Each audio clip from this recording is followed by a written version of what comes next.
What's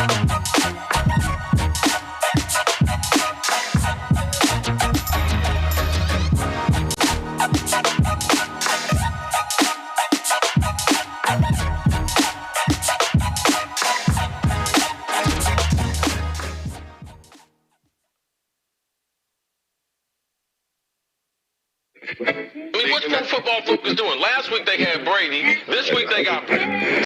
We're literally doing it differently from everybody else. As a matter of fact, moving forward from this point on, I will not make reference to PFF. Ready to get into it? Yeah. All right. We're going team by team. I would be very careful about slinging stone. Am I going to get sued? We go legal on this? I like football season, and all the things that go with it.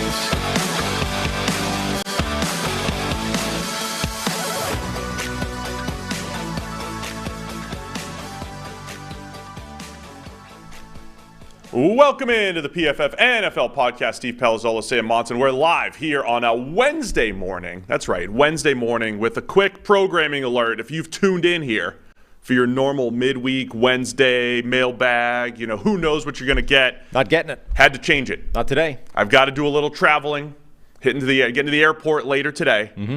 So today we're doing our Week 2 NFL preview. You get it early. Yeah, you're just out here screwing everything up today. Completely screwing everything up. So there'll be another show tomorrow with someone else in the seat. But today we're previewing Week 2. We got to put the caveat out there early, though. We're pre-injury report right now. Oh, yeah. Pre-injury report. So anything we say cannot be held against us. We'll do our best to navigate the potential injuries for this weekend, but we have not had a Wednesday injury report yet. But we're still going to preview the games. All right. Do you have anything else to add here at the top? No, not really at the top. I think we're pretty good. Head to the new Discord. Its link is in the description, all that kind of stuff. We're going to be trying to use the Discord to, create stuff for the show. So question of the week, that kind of thing. That will be in our usual Wednesday show that isn't happening this week because you're making us preview the season on the Wednesday. Yeah, we're doing Week 2. We're doing Week 2 preview. But that means there's a pretty good chance that features tomorrow when you're not here. Yeah, makes sense. All right, we ready to go? Mm-hmm. All right, so we have 16 games because we're doing this on Wednesday. So Thursday Night Football. Oh, God. It kicks off with the Minnesota Vikings and the Philadelphia Eagles. Don't you forget how quick the week goes. Like you're just digesting the previous week and then boom, Thursday Night Football. Yep. It's there. Eagles are favored by 7 at home here. Yeah. Obviously, Doug Farrar tweeted this out as well. This is what you're going to be focusing on. I think it's what everybody's going to be focusing on.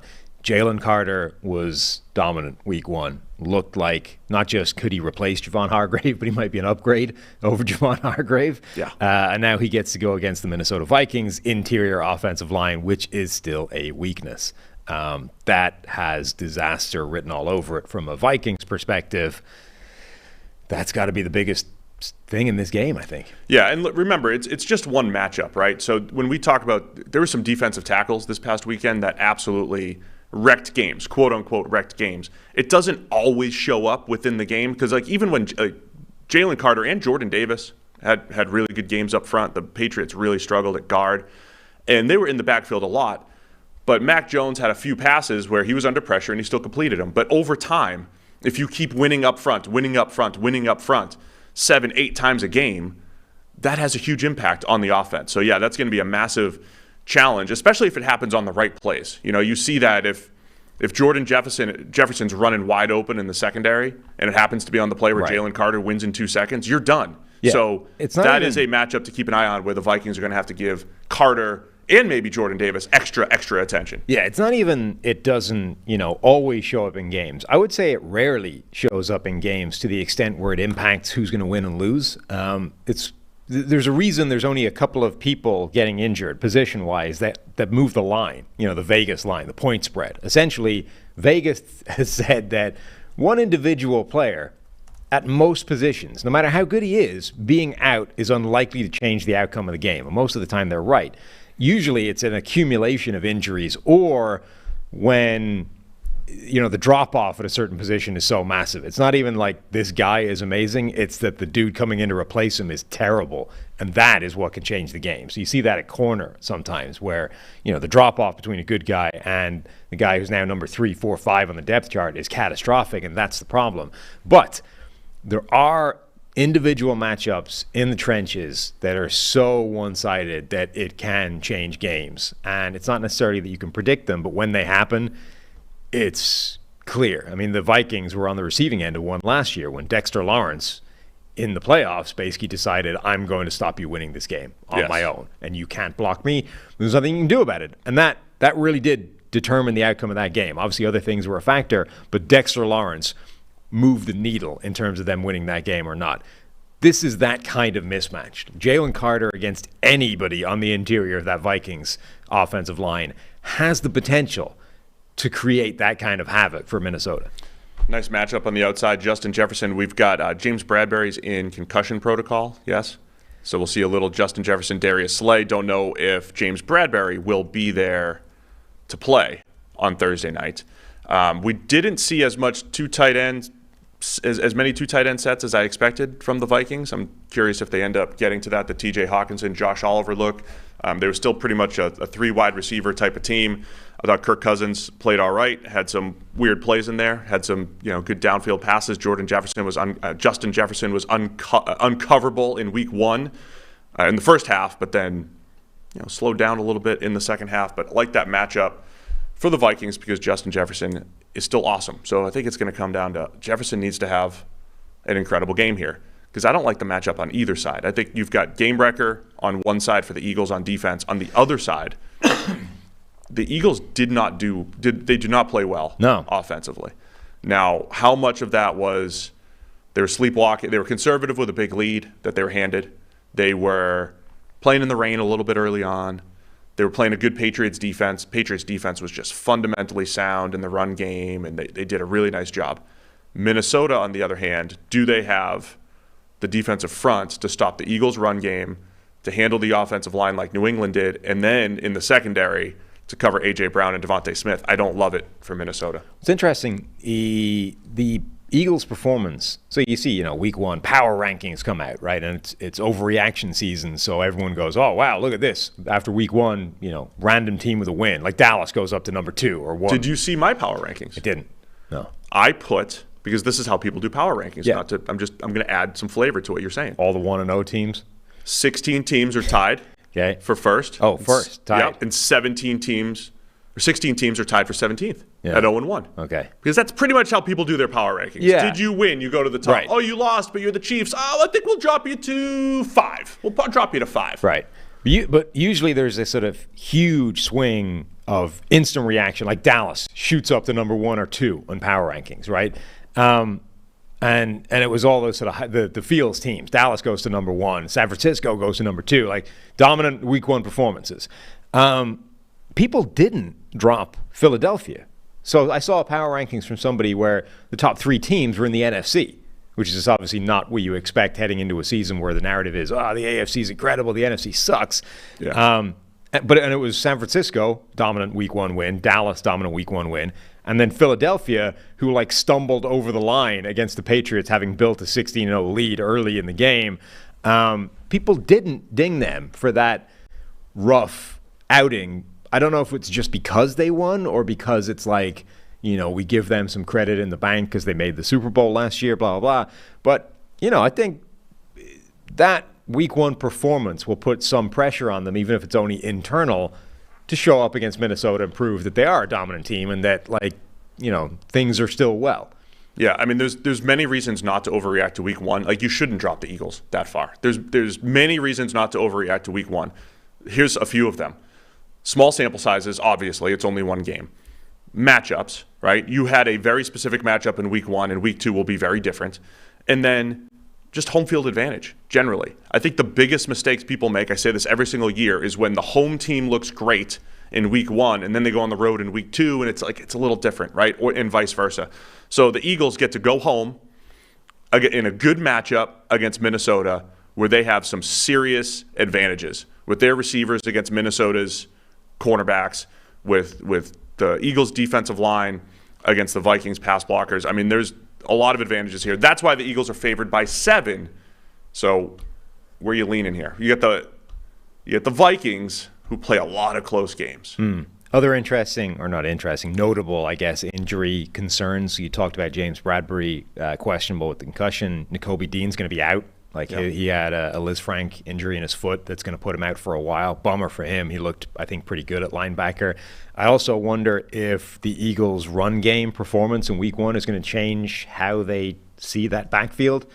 Rashad Penny was a healthy scratch Week 1. I don't think that that's smart. I don't know if they want to do that again Week 2, but we'll see. Was it Week 2, by the way? Was it Monday Night Football, Week 2 last year these teams played when Kirk Cousins kept throwing the ball to Darius Slay?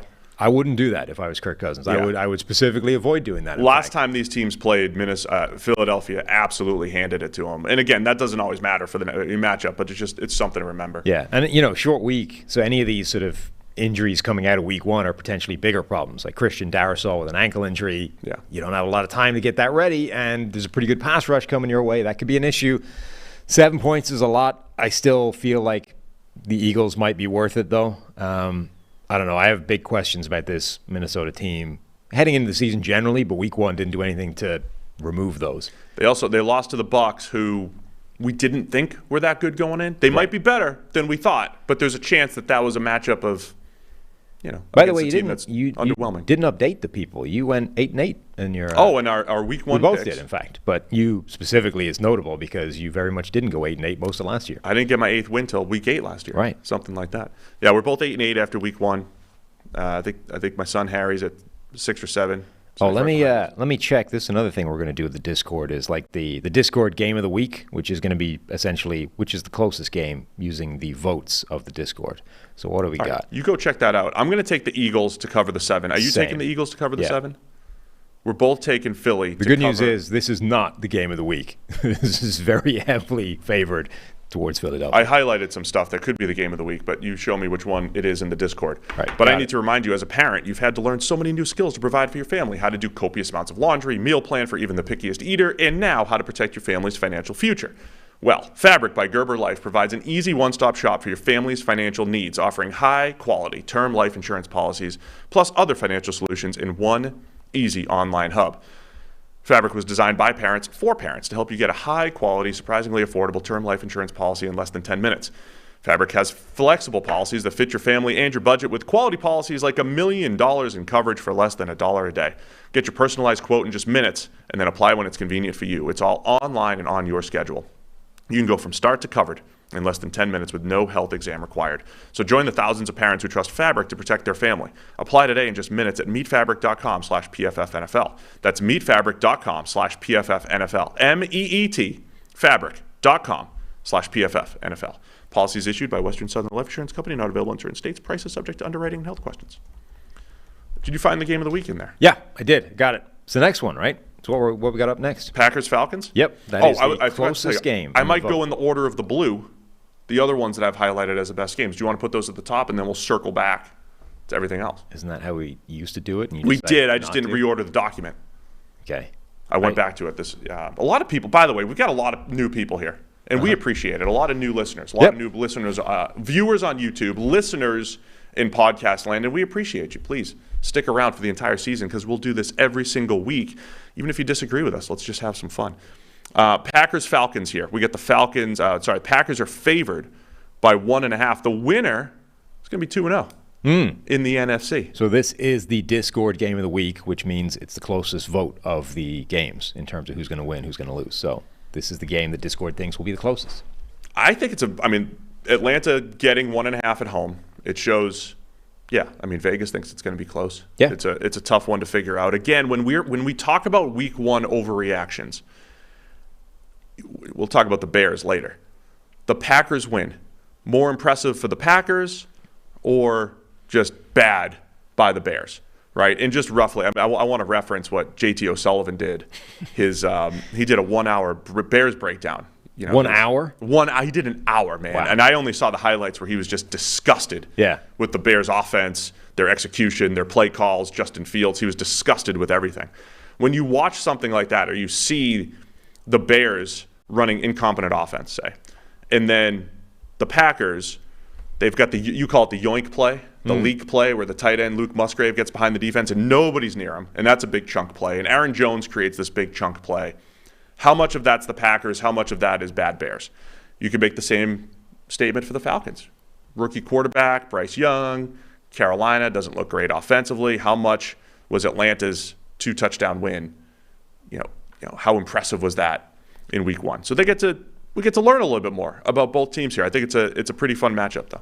Yeah, I mean, Chicago certainly looked reasonably incompetent in that game, between bad offense, incomprehensible plays, and an offensive line that was getting its ass kicked on a fairly regular basis. They couldn't do an awful lot, and Green Bay's defense therefore looked amazing. Green Bay's offense also looked pretty handy as well, but I think that might be more legitimate based off. But it's another similar story, right? It's like Green Bay's offensive line allowed 2 pressures in the game. Aaron Rodgers and the Jets allowed 2 pressures in 2 snaps. But we know Chicago's defensive line last year, the single worst defensive line in the NFL, and all of the players they added to the group this offseason, we didn't really like. So you're like, well, why would you expect that to be any better than awful again? So that's a sort of more which way is it? But for Atlanta, I mean, I think they did what we expected them to do on offense. They looked pretty good. That, I think, is more for real. But now we get to understand more about, what happens to Green Bay when, the opposition is a little bit stiffer. Like the offense, okay, Desmond Ridder is still a huge question mark, but it's competent at least. Yeah, I mean, I think I love looking at the trench battles, and I love looking at the, receiver, defensive back matchups. There were some fun ones in this one. I think when you look at Green Bay's defensive front, again, how much were they beating up on the Bears, or how much are they taking a step forward? Devontae Wyatt, we had anticipated maybe a year 2 breakout for Devontae Wyatt. So far, so good as far as that goes. TJ Slayton, pretty stout up front. At linebacker, Quay Walker, we mentioned that pick 6 the other day. That was incredible. Did he take a step forward? Rashawn Gary had just a handful of rushes and looked unblockable. He had a pass rush win rate of 50%. Yes. They eased him back into it. So he was blockable, but 50% of the time, right, which is unblockable. You're only going to play 12 snaps because we're just, easing you back into the system. You're like, well, on 12 snaps, I was able to win half the time, which is about twice the rate elite players usually win at. I might need a bigger workload next week. It would be ironic if the year Aaron Rodgers leaves and the Packers are like, right, that's it. We're every former top pick is going to hit, and we're going to go, or even just like 15 points per game allowed. The narrative from the narrative of last year. This is the best defense Aaron Rodgers ever played with. Well, what if it becomes that just a year after he leaves? That would, for Rodgers, just a year later, the irony couldn't get much more potent. But for Green Bay, it would propel them in the right direction, i.e., towards the playoffs. So they've got some. So Green Bay looks like they could be stout up front against this Atlanta offensive line, who was fantastic last year in that scheme. They run the outside zone. A couple of guys underwhelmed last week for Atlanta, but that's going to be the battle, right? Because Desmond Ridder, lowest average depth of target in the league. Somebody pointed out on that Bijan touchdown, Ridder had -7 yards passing, and then he threw the pass that should have been another -5. Right. That Bijan turned into a touchdown. That was the kind of, other than a chuck into one-on-one coverage that Kyle Pitts turned into a big play, wasn't much downfield passing for Atlanta. So I think they have to do a little bit more in this game. Look, Ridder needs to be better. Ridder completed 15 of 18, which is 83%. That's good. But for only 115 yards, 6.5 yards per attempt, one of which was Kyle Pitts doing Kyle Pitts, other plays of which were Bijan being ridiculous. And here's the big thing. If you're going to, Ridder is the prototypical right now game manager. Just go out there and don't do anything dumb, and we're probably in a pretty good spot. He had, a turnover-worthy play. He had a bad play in there. He needs to be flawless in terms of glaring mistakes in order for that level of lack of production to be acceptable. That can work. That's the sort of, there are players out there that have done that in the past where if you simply bring nothing terrible to the table, we're in a pretty good spot. Even if you don't bring anything positive, that's fine. If you're going to have one turnover-worthy play for Desmond Ridder can basically undo his entire day, whereas Josh Allen can go out there and have 3 or 4 of them and still be in a pretty good spot because he'll make 4, 5, 6, 7 big-time throws and offset it. Now, obviously, we saw on Monday night the downside to that kind of approach. It can go catastrophically wrong, but Ritter needs to have clean games in order for this thing to work. Atlanta's defense on that side of the ball, we mentioned on the review show, a lot of their newcomers all stepping up, from Jesse Bates to Caden Ellis to David Onyemata. Need big games from them. Remember, the Packers' offensive line, their blockers overall allowed just 2 pressures the entire game. So Atlanta, can they win up front? They have not had a good edge rush situation in 7 years, 8 years. Like, when was the last time? Atlanta's been drafting edge rushers since middle of last decade.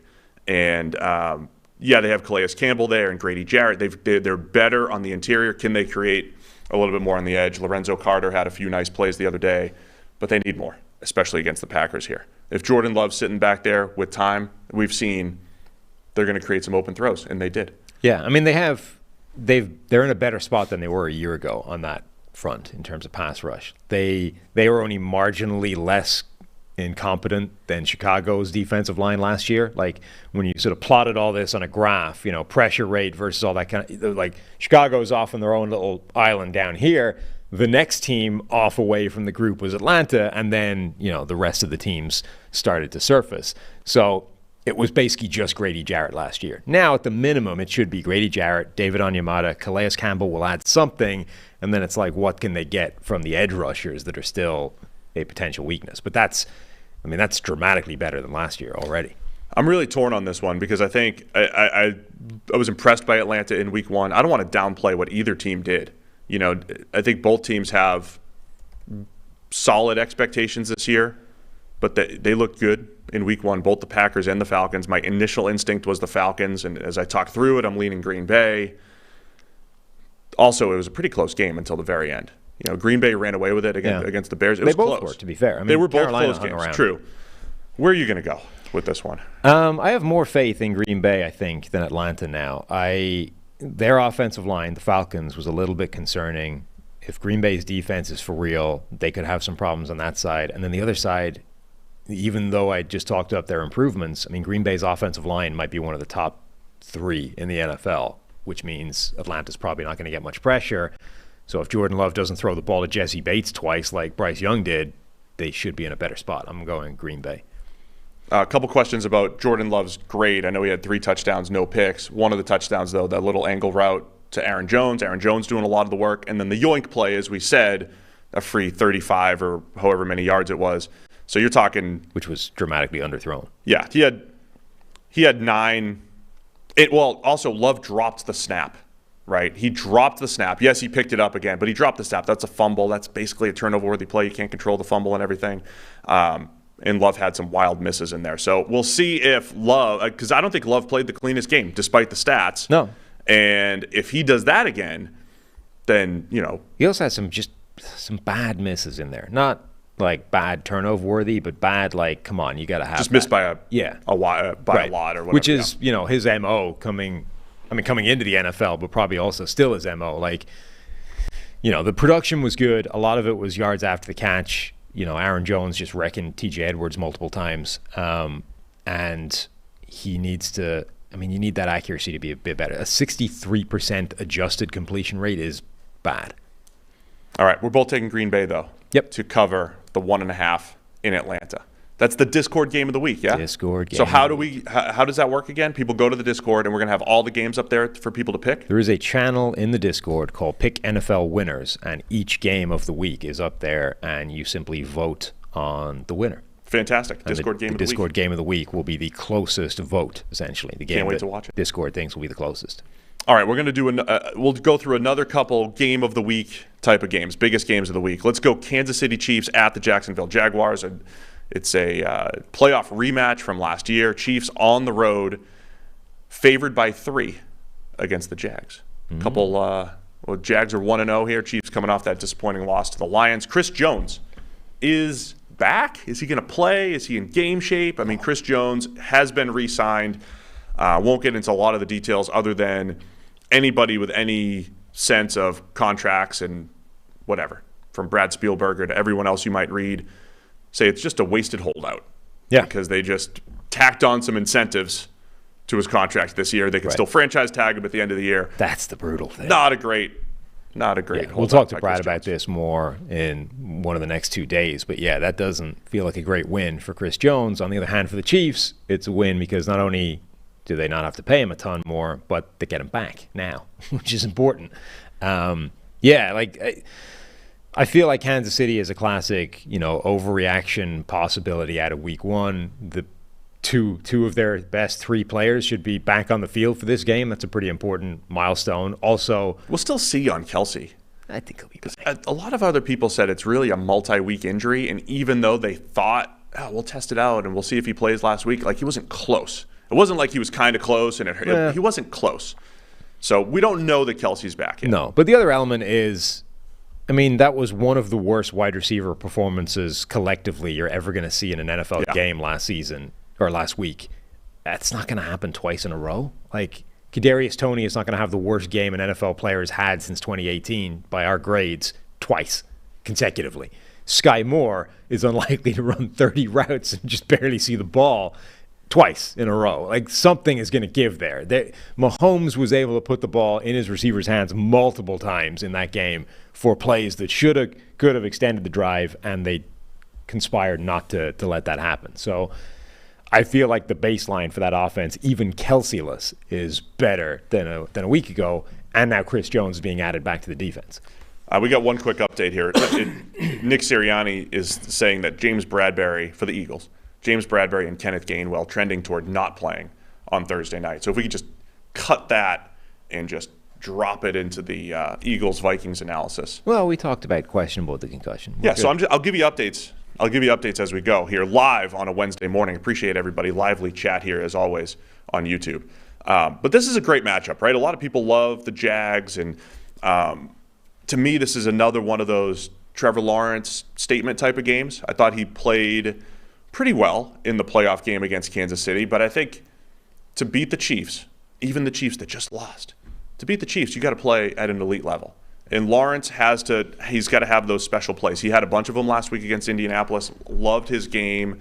Loved watching Calvin Ridley and their connection right away. The Jags, I think, have the horses to put up points and compete with Kansas City's offense. But I'm curious to know how good Chris Jones is in his return, because the Jags' interior offensive line, it didn't look good on paper coming into the season. Brandon Scherf got banged up during the game. They didn't look great against the Colts. That led to DeForest Buckner had his way with them, and he had the strip sack that ended up being a touchdown. Chris Jones, if he's in game shape, can wreak havoc up front. Mm-hmm. And then again, the trickle down to the other Kansas City defensive linemen. They still only gave up 14 points against the Lions the other night. So I think it's going to be a good matchup on that side of the ball. Do you think there's a decent amount of pressure on Kansas City after dropping that game? Because we're in this world now. This is, week one is overreaction. An 0-2 hole is significant for any team. Obviously Cincinnati showed last year, you can dig out of it. It's not the worst thing in the world. But it's a lot of pressure if you're 0-2. I might make this comparison a million times over the next 10 years. But the only comparison, we consider the Chiefs, they're the closest thing to a dynasty, right, in the current NFL. The last dynasty was the Patriots. It lasted 20 years, but they had their ups and downs, right? And there was plenty of times in New England where people declared them dead. I don't think they ever started 0-2, but they'd start 1-2, or they get waxed by Kansas City on Monday Night Football and they were declared dead. That stuff happens. So they're still the Chiefs, right? They still show up to practice this week, and they're still really, really good. They still have Patrick Mahomes. Mahomes will look good in that game despite poor second half stats and all the drops. So yeah, I think there's pressure. But even if they did fall all 0-2, I'm not ready to write them off. But I think they're going to right the ship this week. So I'm leaning towards Kansas City in this one. But I love the matchup. It's a huge game for the Jags to say we're not just the best team in the AFC South.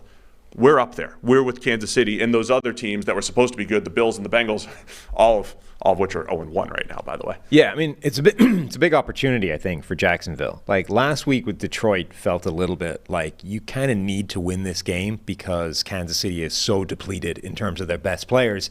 If you can't beat them now under these circumstances, when are you going to be able to do it? For Jacksonville, though, I think, Kansas City is getting some of those players back.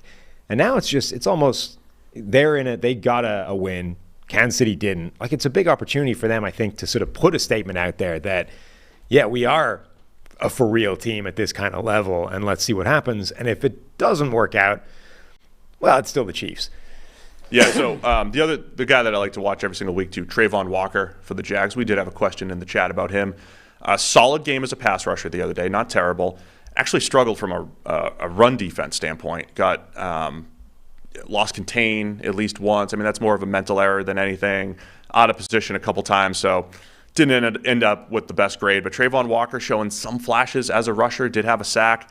I mean, that's what the Jags need. If we remember the divisional playoff game last year, the one thing that stood out to me a ton, this was the game where Mahomes hurt his ankle and he could not move. They had to take him out, right? Chad Henne comes in, goes 99-yard touchdown drive.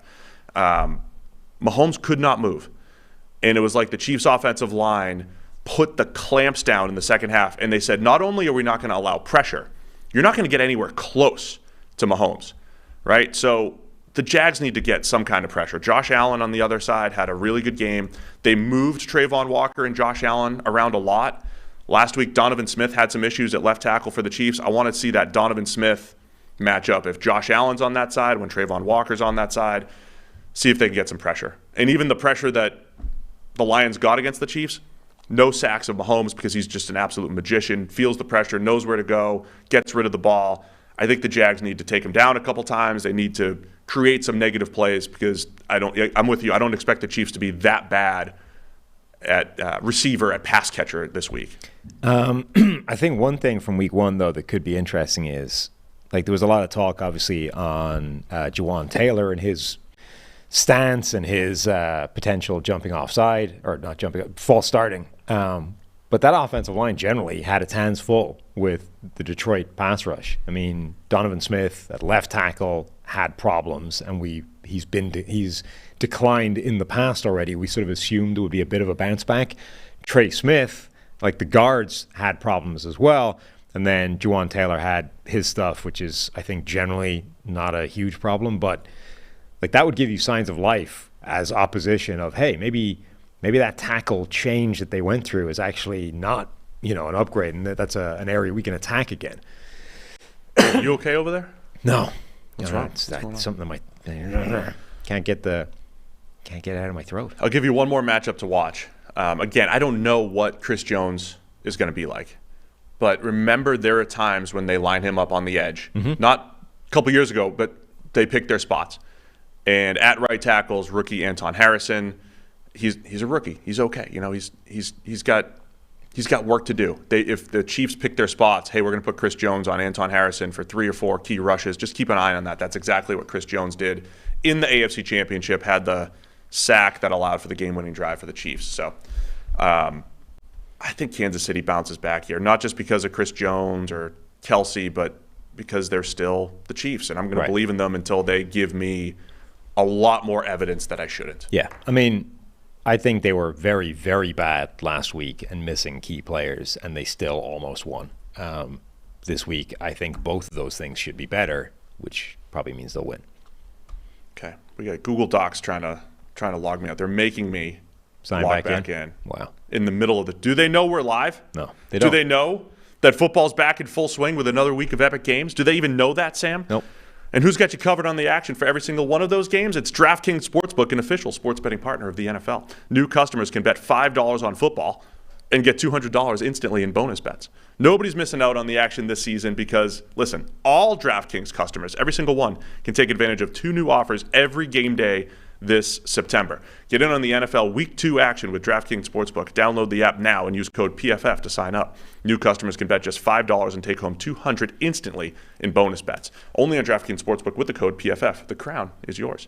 Gambling problem? Call 1-800-GAMBLER or visit www.1800gambler.net. In New York, call 877-8-HOPE-NY or text HOPE-NY.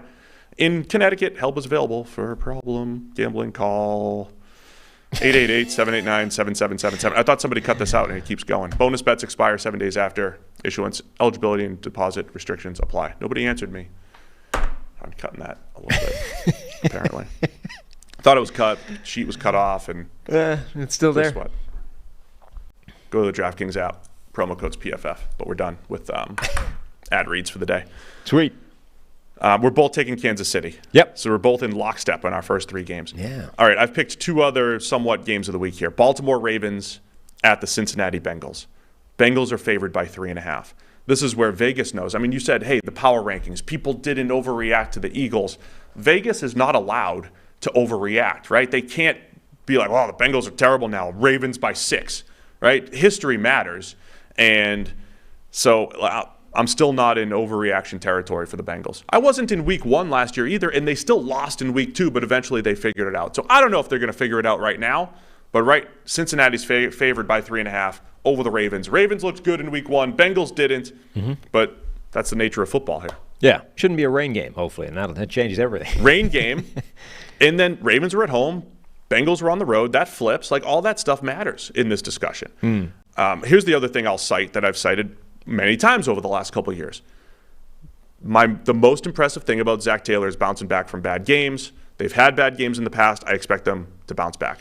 That could kill a team, having those types of demoralizing losses, and we haven't seen it from Cincinnati for 2 straight years. Yeah, I will say about one thing that seems to be strange about the Bengals and Zach Taylor and all that kind of stuff is, a lot of teams spend, like the sort of stat that Andy Reid with extra time is always insane. Now he lost, so it's not that insane. But a lot of these guys where you're like, oh, they had 9 months to work on this, and look what they broke out in week 1, all this creativity, all these changes, all these tweaks, blah, blah, blah.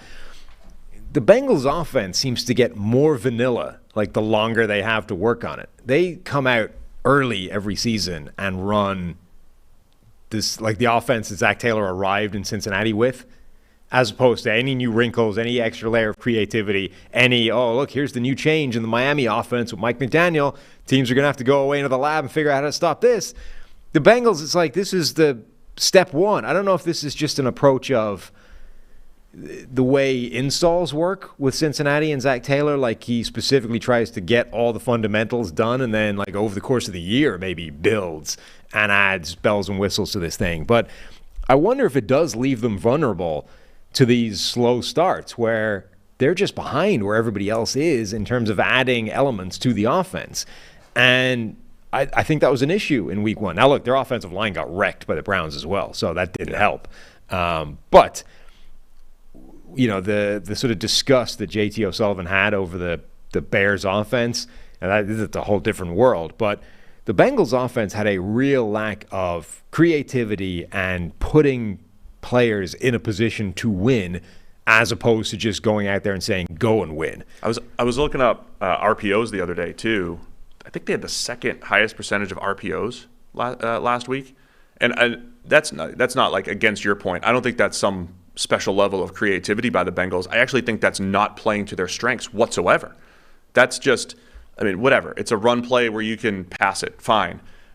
But their strength is in those playmakers that can make plays down the field. And sure, T. Higgins was getting beat up on the outside by the Browns corners, and they were real physical. But you got to keep giving T. Higgins opportunities. You have to keep giving Jamar Chase opportunities. I don't want a horizontal pass game if I'm the Cincinnati Bengals. You want to figure out a way to create the vertical passing attack that has been so special, right? Joe Burrow's downfield accuracy. And I see the chat's upset that we mentioned rain game again, but it actually matters. Like, if you can't grip the ball and throw it, you're not going to throw the ball down the field, so you have to adjust a little bit. So Burrow's coming off a terrible game, but we have way more information on Joe Burrow. Like, if he was a rookie, we'd say, oh, no, he might never be good. But he's not a rookie. He's been one of the best quarterbacks in the league the last couple of years, so he'll be better this week in Cincinnati. Yeah. I think I do have very little concern about the Bengals long term. Now, I might still have concern about them this week. This week, yeah. Look, I think like week 1, one of my takeaways, I was more impressed by San Francisco than I was worried about Pittsburgh. I think the Bengals-Browns game, I think that spoke more to the Browns defense is real and is a complete night and day game change from a year ago, as opposed to, real problems in Cincinnati. This is going to be an issue. I still think the Bengals offense is going to be fine. They just ran up against a very, very difficult looking defense to deal with. One thing to keep an eye on, Jonah Williams, we mentioned his move from left to right tackle. basically in year 5 of his career. Those are the risky ones. He didn't look good in week 1. He didn't look good last year, but there were reasons Jonah Williams didn't look good last year. He had a knee injury for the majority of last year. He was playing through injury last year. Yeah. So, but the move to from left to right tackle, like we saw Penei Sewell take 7 weeks to actually look good at right tackle after he made the move. And he looked horrible early on. So that might be one of those things that just takes a little bit of time for the offensive line to mesh for Cincinnati. And then the Ravens, Odafe Owe had 7 pressures, I think, the other day. David Ajabo had the strip sack. Some of those Ravens young rushers, they look good. It was against a bad Texans offensive line, but can they do it again this week? The biggest thing, this is another one where Baltimore came out of that week 1 game with a pretty extensive injury list, laundry list of guys. So Ronnie Stanley, with his, a knee injury for him, he's probably out. Marlon Humphrey was injured with a foot injury. Tyler Linderbaum, so the 2 offensive linemen, he, I think, had an ankle injury. All 3 of those guys might miss the game. Certainly, I think Stanley is expected to, and that's a big blow on the offensive line. So Baltimore, and obviously J.K. Dobbins is done with an Achilles injury. It was a rough week. Right, and Marcus Williams, by the way. So Marcus Williams with the biceps, right? That's potentially 5 starters that are out.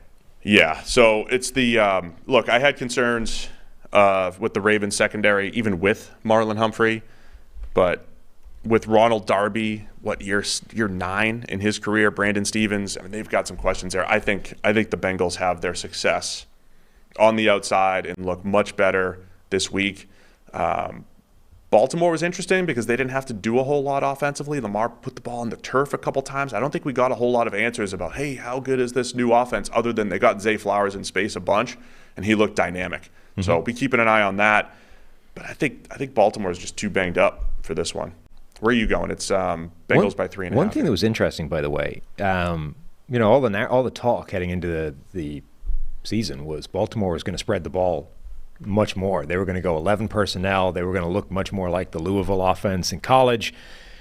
They didn't. I mean, they were 28th in 11 personnel usage this week 1. They had 28 out of 64 snaps on offense, including no plays and stuff, were 11 personnel. It's more than they used to be with the million tight end formations, but it's not like they didn't jump up to the average in the NFL is 60%.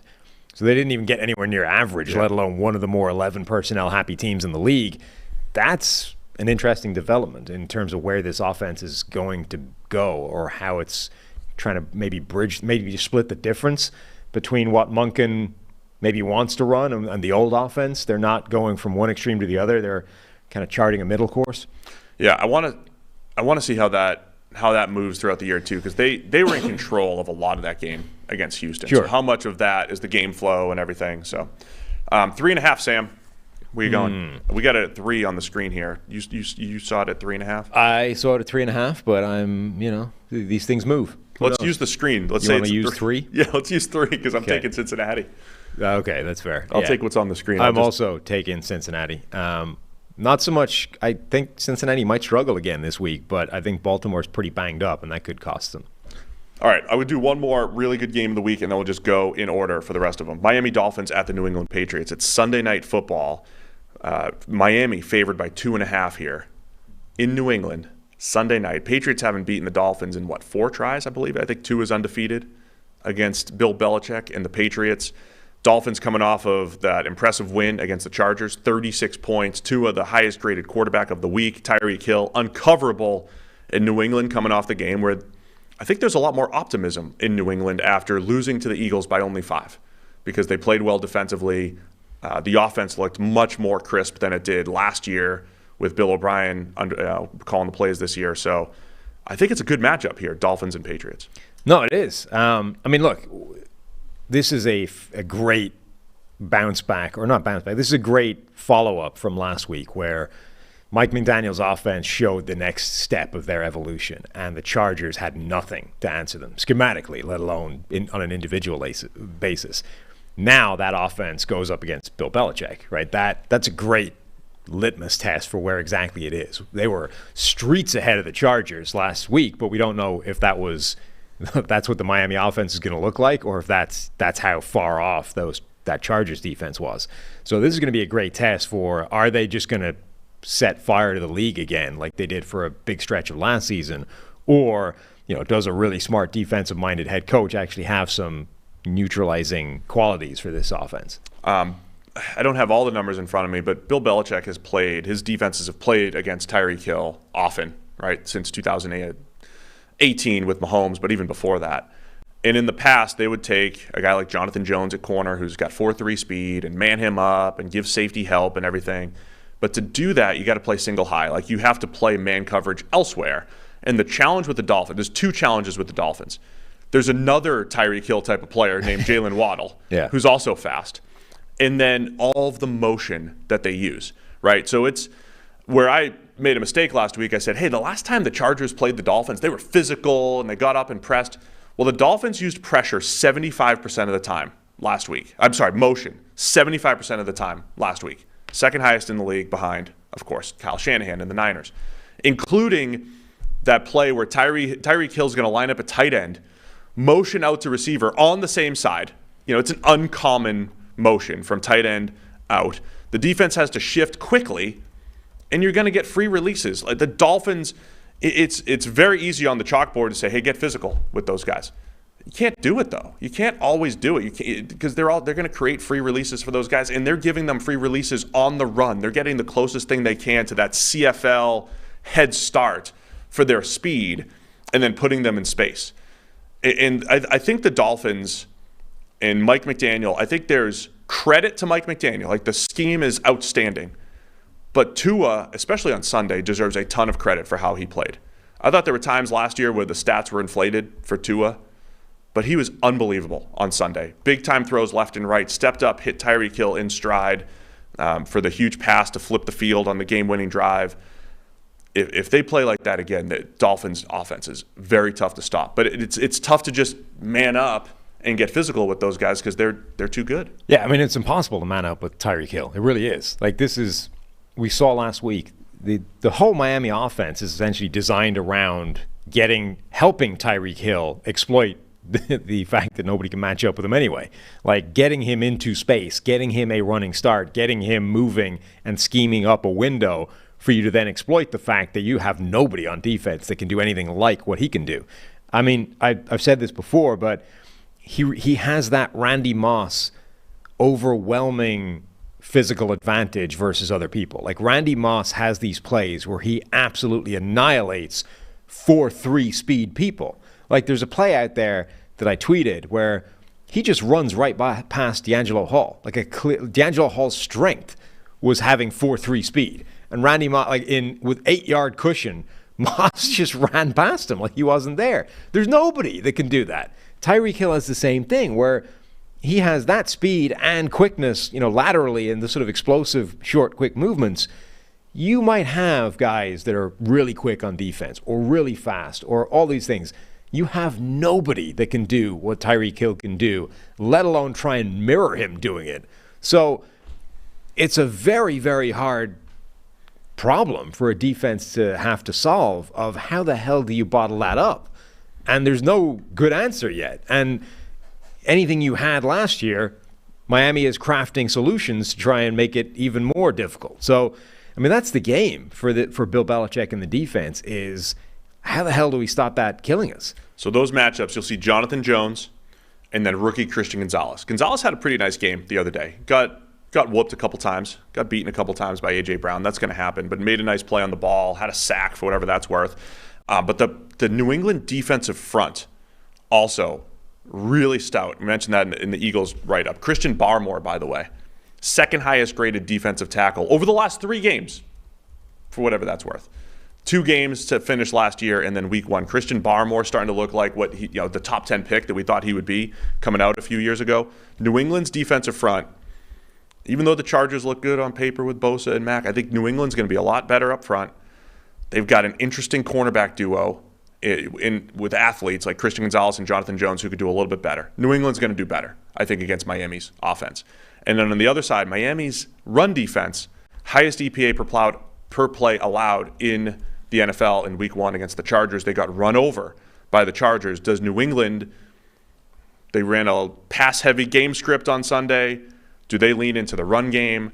I want to see Ramondre Stevenson. I don't want to see Zeke Elliott trudging for 3 or 4. I want to see Ramondre Stevenson, New England run game, because I think that's the chance that they're gonna try to play that, right? To slow down, keep the ball out of Miami's hands, keep the ball out of Tua's hands. That's the game I think New England's going to play, and they might have success up front in the run game, depending on which guards are playing for That's the the Patriots. thing. Yeah, I spoke a lot about, I talked up a little bit in the offseason that the rush to, write off this Patriots offensive line as a problem may have been a little bit too soon. Now, Riley Reif is hurt now. It was the guards, though. It was the two rookie guards that got wrecked. Exactly. So they started 2 rookies on that offensive line week 1, and both of them really struggled. Now, they struggled against Jalen Carter and, what we think is an extremely good Philadelphia defensive line. But still, they were a problem in week 1.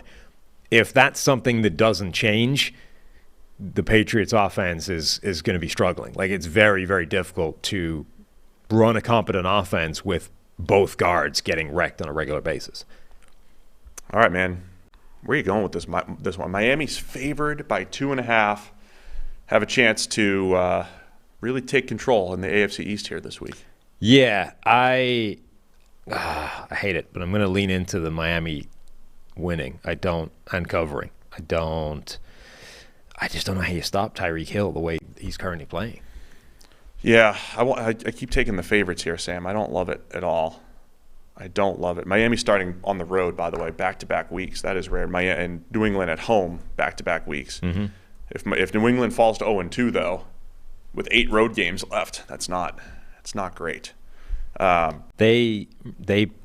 Miami hit them early last year as well. They were the week 1 last year, and it was a 20-7 victory.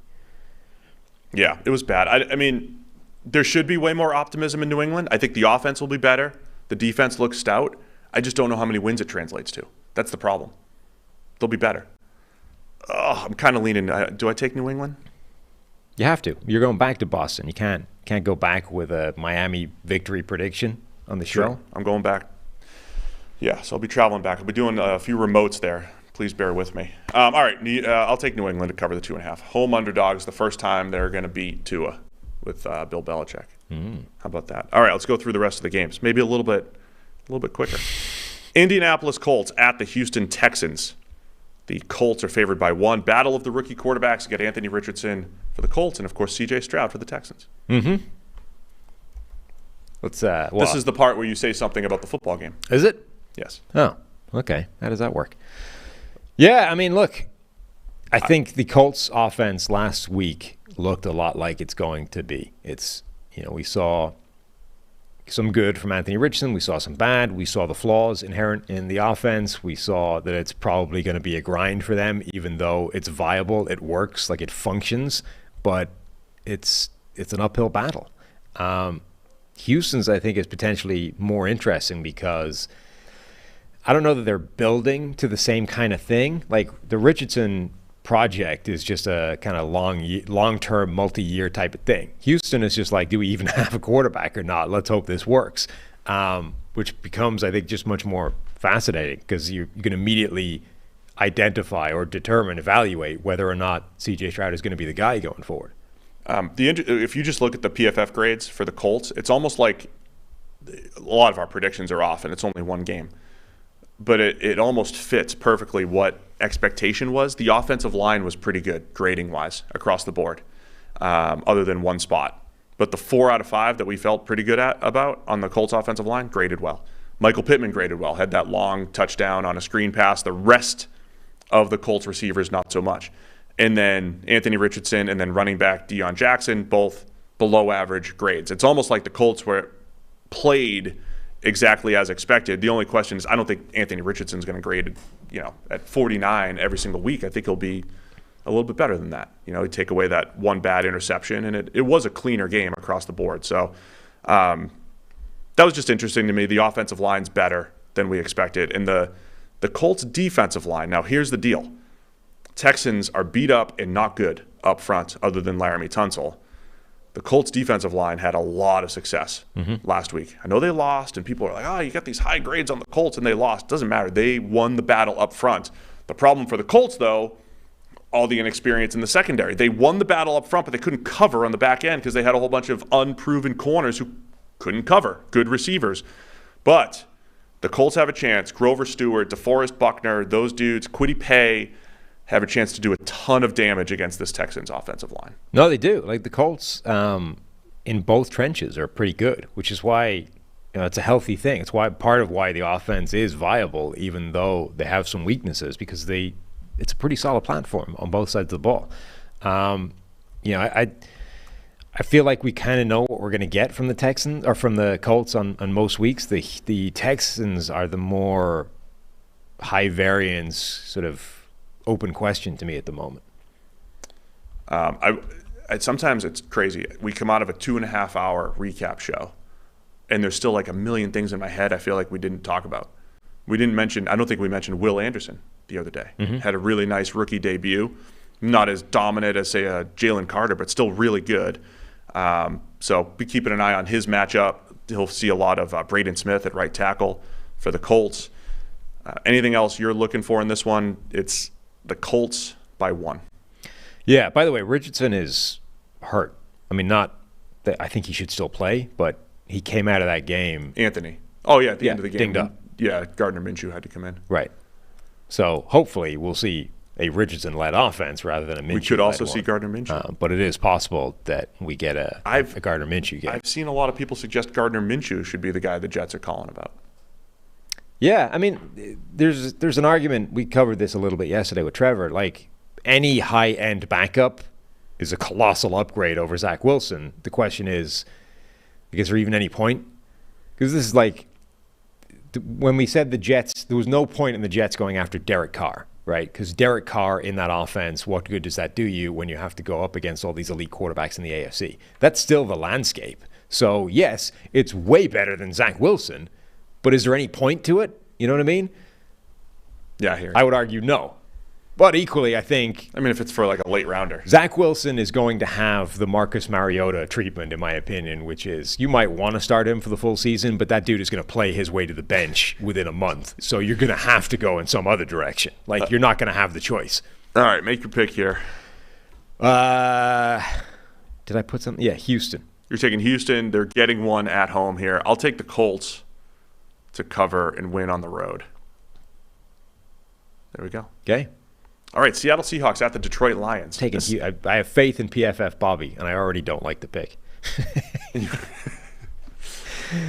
More Tank Dell. As soon as he rolls Tank Dell out there, I'm going to text him right now. Tell him, Go get Tank. I've put my reputation on the line to back you. I need Tank Dell on the field. Just don't talk about the line to him. Don't get him in trouble. I was listening to a podcast that was talking about, it was Rugby World Cup stuff, right? And they were saying that he sent one of the coaches for one of the teams is an old coach of one of the pundits that was on the thing. He was saying he sent him a text that morning to just wish him good luck, you know? So, like, imagine a 6 a.m. text to Bobby, like, hey, good luck today, rooting for you. He said that he then accidentally butt dialed him twice during the course of the day. And then that team lost. He was like, hopefully I didn't cause that. Ruining his preparation for the day. That's funny. All right, leave me alone. Yeah. All right, we're on to Seattle Seahawks at the Detroit Lions. The Lions, 1-0 Lions, favored by 5.5 here. They had a bit of a shootout last year. Was it week 2? It was early in the season. But Lions by 5.5 here. That's a bit of a surprise for me. Are the Lions that good? A lot of hype here in Vegas buying into them being that much better than the Seahawks? Yeah, I mean, are they overreacting to either one of the week 1 games, or are they combining them both and just saying it's about 5.5 points? I mean, there was a lot of disappointing teams in week 1 at an extreme level. Of course, the Giants, right? I mean, the Steelers. The Seahawks have to be up there. Yeah. Just because of what we thought the Rams were.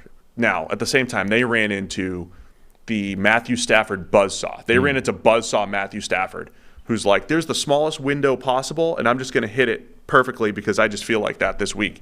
So that's tough to hold against the Seahawks, but they couldn't get any pressure against the Rams. The offense, they didn't even throw down the field. They were playing from behind in the second half. They're not creating any big plays. All of the stuff that was supposed to be good for Seattle, or at least maybe better, wasn't there. And then Detroit, coming off a hard-fought win against Kansas City, they grinded out on the ground when they needed to late in the game. The defense makes a ton of plays. They were the beneficiaries of the drops, right? If we're going to talk about the drops being a negative for Kansas City, that's luck for Detroit as well. Mahomes is leading a game-winning drive or a go-ahead drive in the fourth quarter, and Tony drops a 20-yarder wide open. That's not the Lions. So there might be a little bit too much hype for Detroit with this line. I still love the Lions as a team. I still like them a lot. They create great offense, love their playmakers.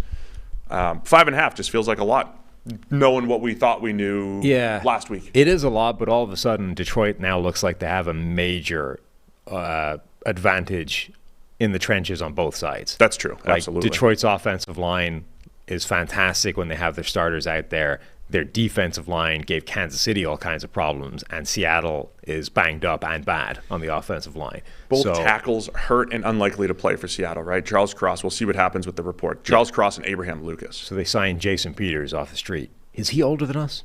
Is he one of the last players in the NFL that's older than we are? His birthday's January. I'm in March. Of 82? Is he older than me? Yeah, I think. But not you? No, both of us. I'm in March. I think he's January 82. Yeah, but So I'm not. 40. Oh, he's older than both of us. So January is the first month of the year. So if he was born in January of 82, that's older than both of us. Okay. Yeah. Yeah. So that's all I was But looking it could have been 83 is the only thing. Oh, no. Don't let it be 83. Let me see. Hold on. I got it. You got it. It's good. Look, we have to halt the show for a minute to find out. Tyler, just pause the show real quick. There's an NFL player older than we are. Yeah, January of 82. He's 41. Excellent. He's 41. Excellent. I love our friend Brad Spielberger. He's like, he's gonna like, step off his lawnmower and grade at 71 or what. He's just gonna. That's what he does. Mm-hmm. Still just gets out there. He is DeJuan Jones. He's like current DeJuan Jones. He's just big and tough, and you can't get by him, and good enough in pass protection for the most part. Doesn't move that well anymore, but that's what he is. I mean, look, Jason Peters had an amazing career. I still think that at 41, straight off the lawnmower, he could be in for a rough night. Oh, yeah. I mean, I don't know. I mean, if he's got to play this week, it could be. I'm saying he's saying a 71 grade maybe for the season. I agree. For the season, he could get up there. Maybe. Either way, this is tough against the Lions rush. Aiden Hutchinson had a ton of pressure the other night. James Houston is still designated pass rusher extraordinaire. Lions are tough on both sides of the ball, as you said, in the trenches. Mm-hmm. And Seattle's just we talked about the Falcons and this multi-year issue with pass rush. That's Seattle, man. Yeah. None of the guys that they've tried to invest in, nobody's doing anything. So if they can't get pressure on Goff with the way Detroit schemes it up, it's going to be a challenge. And look, Geno Smith had 112 yards, 4.3 yards per attempt against the Rams defense, which looked on paper like one of the worst defenses of NFL history, and Aaron Donald. You're talking me into why the line's 5.5 here. Yeah. But look, I mean, it's week one. We know weird things happen in week one, but that was a concerning performance for Seattle. They were supposed to be a good team, headed to the playoffs. Their weaknesses that we knew existed were massively exposed, and weaknesses that we didn't think existed showed up. Like, if you can't put passing yardage, whatever about like running into Matthew Stafford playing the game of his life, like that's something you can't control. Matthew Stafford goes out there and just decides he's going to be him for that one game, firing like no-look bullets to Puka Nacua and various other guys. There's not much you can do about that generally. You can't really make that argument for the defense, though. Like, the Rams' defense still is a bad unit from a personnel standpoint with Aaron Donald in it, and you couldn't get anything done against that group. Every time I'm ready to overreact, though, I try to think of past situations. Last year, the Seahawks scored 17 points in week one. Granted, it was a win against the Broncos. Right. In week two, they got shut out by the Niners. So after 2 weeks... The Niners, though. It was the Niners, but still it was like, oh, there's the real Geno. Oh, he completed 70% of his passes in week one, but there's the real Geno. He's the quarterback of a team that got shut out. And then before you know it, they're dropping 36 on the Lions, and he's got 90-plus grades in 3 out of his next 5 games. And so let's if I'm going to give the Bengals a pass, because I've seen them bounce back before, I've seen Geno Smith and the Seahawks bounce back before. So I'm going to give them the benefit of the doubt. I'm concerned with a lot of things in Seattle. Mm-hmm. I like Detroit to win the game. I think Detroit's a better team. But 5.5 seems like a lot for me, so I'll take Seattle. Okay. I'm cover this. Buying into Detroit hype. I'm going to take them to win and cover. You almost talked me into it, but Chicago Bears at the Tampa Bay Bucks. Bucks favored by 3. mentioned earlier the JT O'Sullivan video with the Bears and just breaking down their offense. It was just fascinating seeing some plays that just don't make any sense. There were some plays that were run by the Bears that don't make any sense. Yes. Including in the red zone. Like red zone plays that have no chance. Not just don't make any sense, but you can't actually work out what they were. Like that was one of his points in one of these videos, is that if your offense is really bad, if you can't actually figure out what the play is, like you, literally from what everybody's doing, I have no idea what this is. You know, there was one play where the offensive line looked to be pass blocking, the tight end looked to be run blocking. There was the only guy running hard was the running back running like 80 yards to loop around the back of everybody and get in the back corner of the end zone. And then Justin Fields was running for his life trying to avoid an edge rusher. Like, literally, what is this? This is not an NFL play. And yet here we are. It's the red zone. It's what we've dialed up. What the hell is that?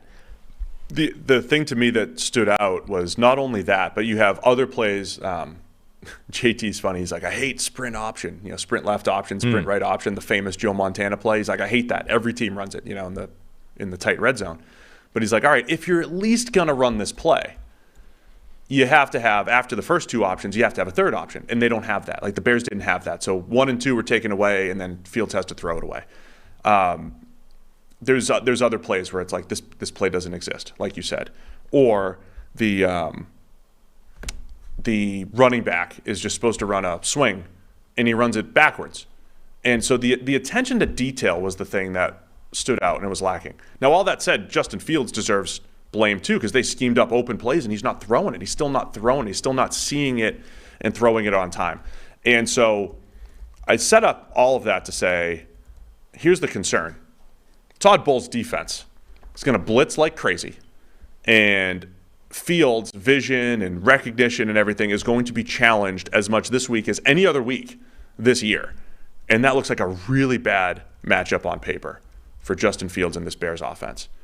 Todd Bowles, the blitz, the aggressiveness that they bring to the table, I think the Bears are going to really struggle moving the ball. Yeah, one of the biggest takeaways from that game was that Chicago offensive line is still not good. And they were a real problem. I mean, even Luke Getsy, the Bears offensive coordinator, was sort of trying to explain some of that offense, and was saying they called a ton of like short lateral stuff because he basically didn't trust the offensive line. Like, if you're saying that immediately, that's a pretty big red flag. Now you're going up against the Buccaneers defensive front that gave Minnesota a lot of problems up front. I mean, Vita Vea is so confusing to me because the plays where he wins, it's like he's the best defensive lineman in the NFL. Like, he just ragdolls offensive linemen, throws them to the side, and sprints towards the quarterback. Like, if you can do that ever, how can you not win at a better rate? And we've seen you can. Like, there was a year where he graded in the 90s, looked like the best defensive lineman in the game, and then it just doesn't happen. You're like, what? I don't understand how you can be that dominant on one individual play, and it doesn't happen again for like 25 more. Why not? But like, if he gets his hands on any of those interior linemen for Chicago, I mean, he can wreck the game, and they have some other players there as well. On the other side for the Bears and then the Bucs, so the Bucs offensive line overall, pretty solid against the Vikings. And then the Bears, the defensive line, we talked about the Packers' pass protection. It was against the Bears, right? So it was the Bears who were unable to get any kind of pressure against the Packers. If that's the same thing again this week, as long as Baker Mayfield's not feeling phantom pressure, then they should be all right as well. There was a report, Buck, I think it was it Baker? Oh, no, Rashad White said that the Bucs had the Vikings defensive signals in the second half. That'll help. So they went from, the first half, the Bucs did not move the ball at all, other than that one pass. Mike Evans gets behind the defense. The second half, they had a couple sustained drives. So see how sustainable that is, having the other team's signals, which is perfectly legal, by the way. Like, you can look at it depends how you acquired them. Assuming that we're just looking at them and not filming them from the field. Right. But yeah, that's just another interesting takeaway when you see the Bucs turn things around in the second half. How much was it kind of knowing what was happening with Brian Flores? They need to find a way of irritating Baker before the game. Yeah. How do manufacture a slight? Call them short. Right. Yeah. And look, you might have to do that internally, right? You might need to have somebody on the Bucs team that figures out how to piss Baker off every week so that you get the best version of Baker, because the opposition isn't always going to oblige. So I think Tampa Bay, the thing that's going to keep them in games, Mike Evans and Chris Godwin, I think the reason why we talk about receivers so much is if those guys get open and create some big plays, it will offset the other weaknesses. And as long as Mayfield can hit them, he did it in week 1. As long as he can hit them, the Bucs are going to be way more competitive, I think, than maybe we anticipated. Yeah, and their defense is still very talented. Yes. That's the area of the team in a post-Brady world that has the most talent remaining. I mean, the receivers are still very good, but the offensive line is definitely significantly worse than it used to be. But that defense still has a ton of talent, and some of it, they've added young players to it in recent years as well.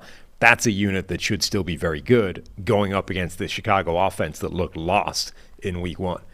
So all that said, I'm not ready to write off the Bears. There was a point last year where the switch flipped a little bit. Like, it was the same personnel. I mean, it's a lot of the same personnel. But Fields got to be that dynamic runner, was better as a passer down the stretch. He has to be better. But there's still those games where Fields at any point can go off for 100 yards. Sure. And running the ball, even if it's not within structure or what you want. So that's the Bears' chance, I think. Fields got to play like a star. DJ Moore's got to play like a star. They got to figure out some kind of pass rush. So still a lot of question marks here for the Bears. But, yeah, very disappointing week 1. Yeah, Tampa Bay's looking down the barrel here at potential 2-0 start. Right. The Bears are a very difficult team to predict in any given week because everything they do on offense is essentially reliant on Justin Fields being Superman, and that can go one of two ways. Like, if Lucas Van Ness doesn't manage to corral him, that's a touchdown.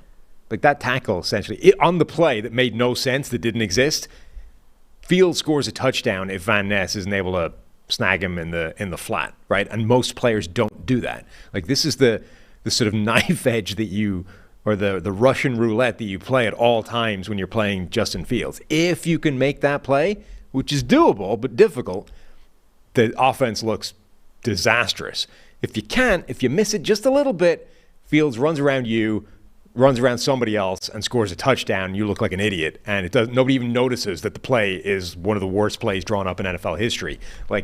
That's Justin Fields. Maybe that's all they wanted, him to outrun the edge rusher. Maybe. So, this Bucs defense, which is good, like, one guy screws up one play, Justin Fields scores a touchdown, and, that happens 3 times in the game.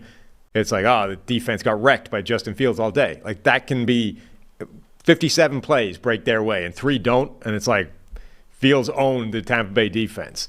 It's a real all-or-nothing approach when you're facing a guy like that. Oh, I don't know, man. Maybe. I like Tampa Bay for a lot of reasons. I still don't trust them offensively, but I don't trust the Bears defensively either. So yes, I don't know. That's a big issue.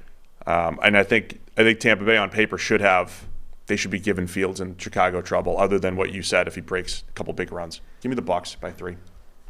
Ugh.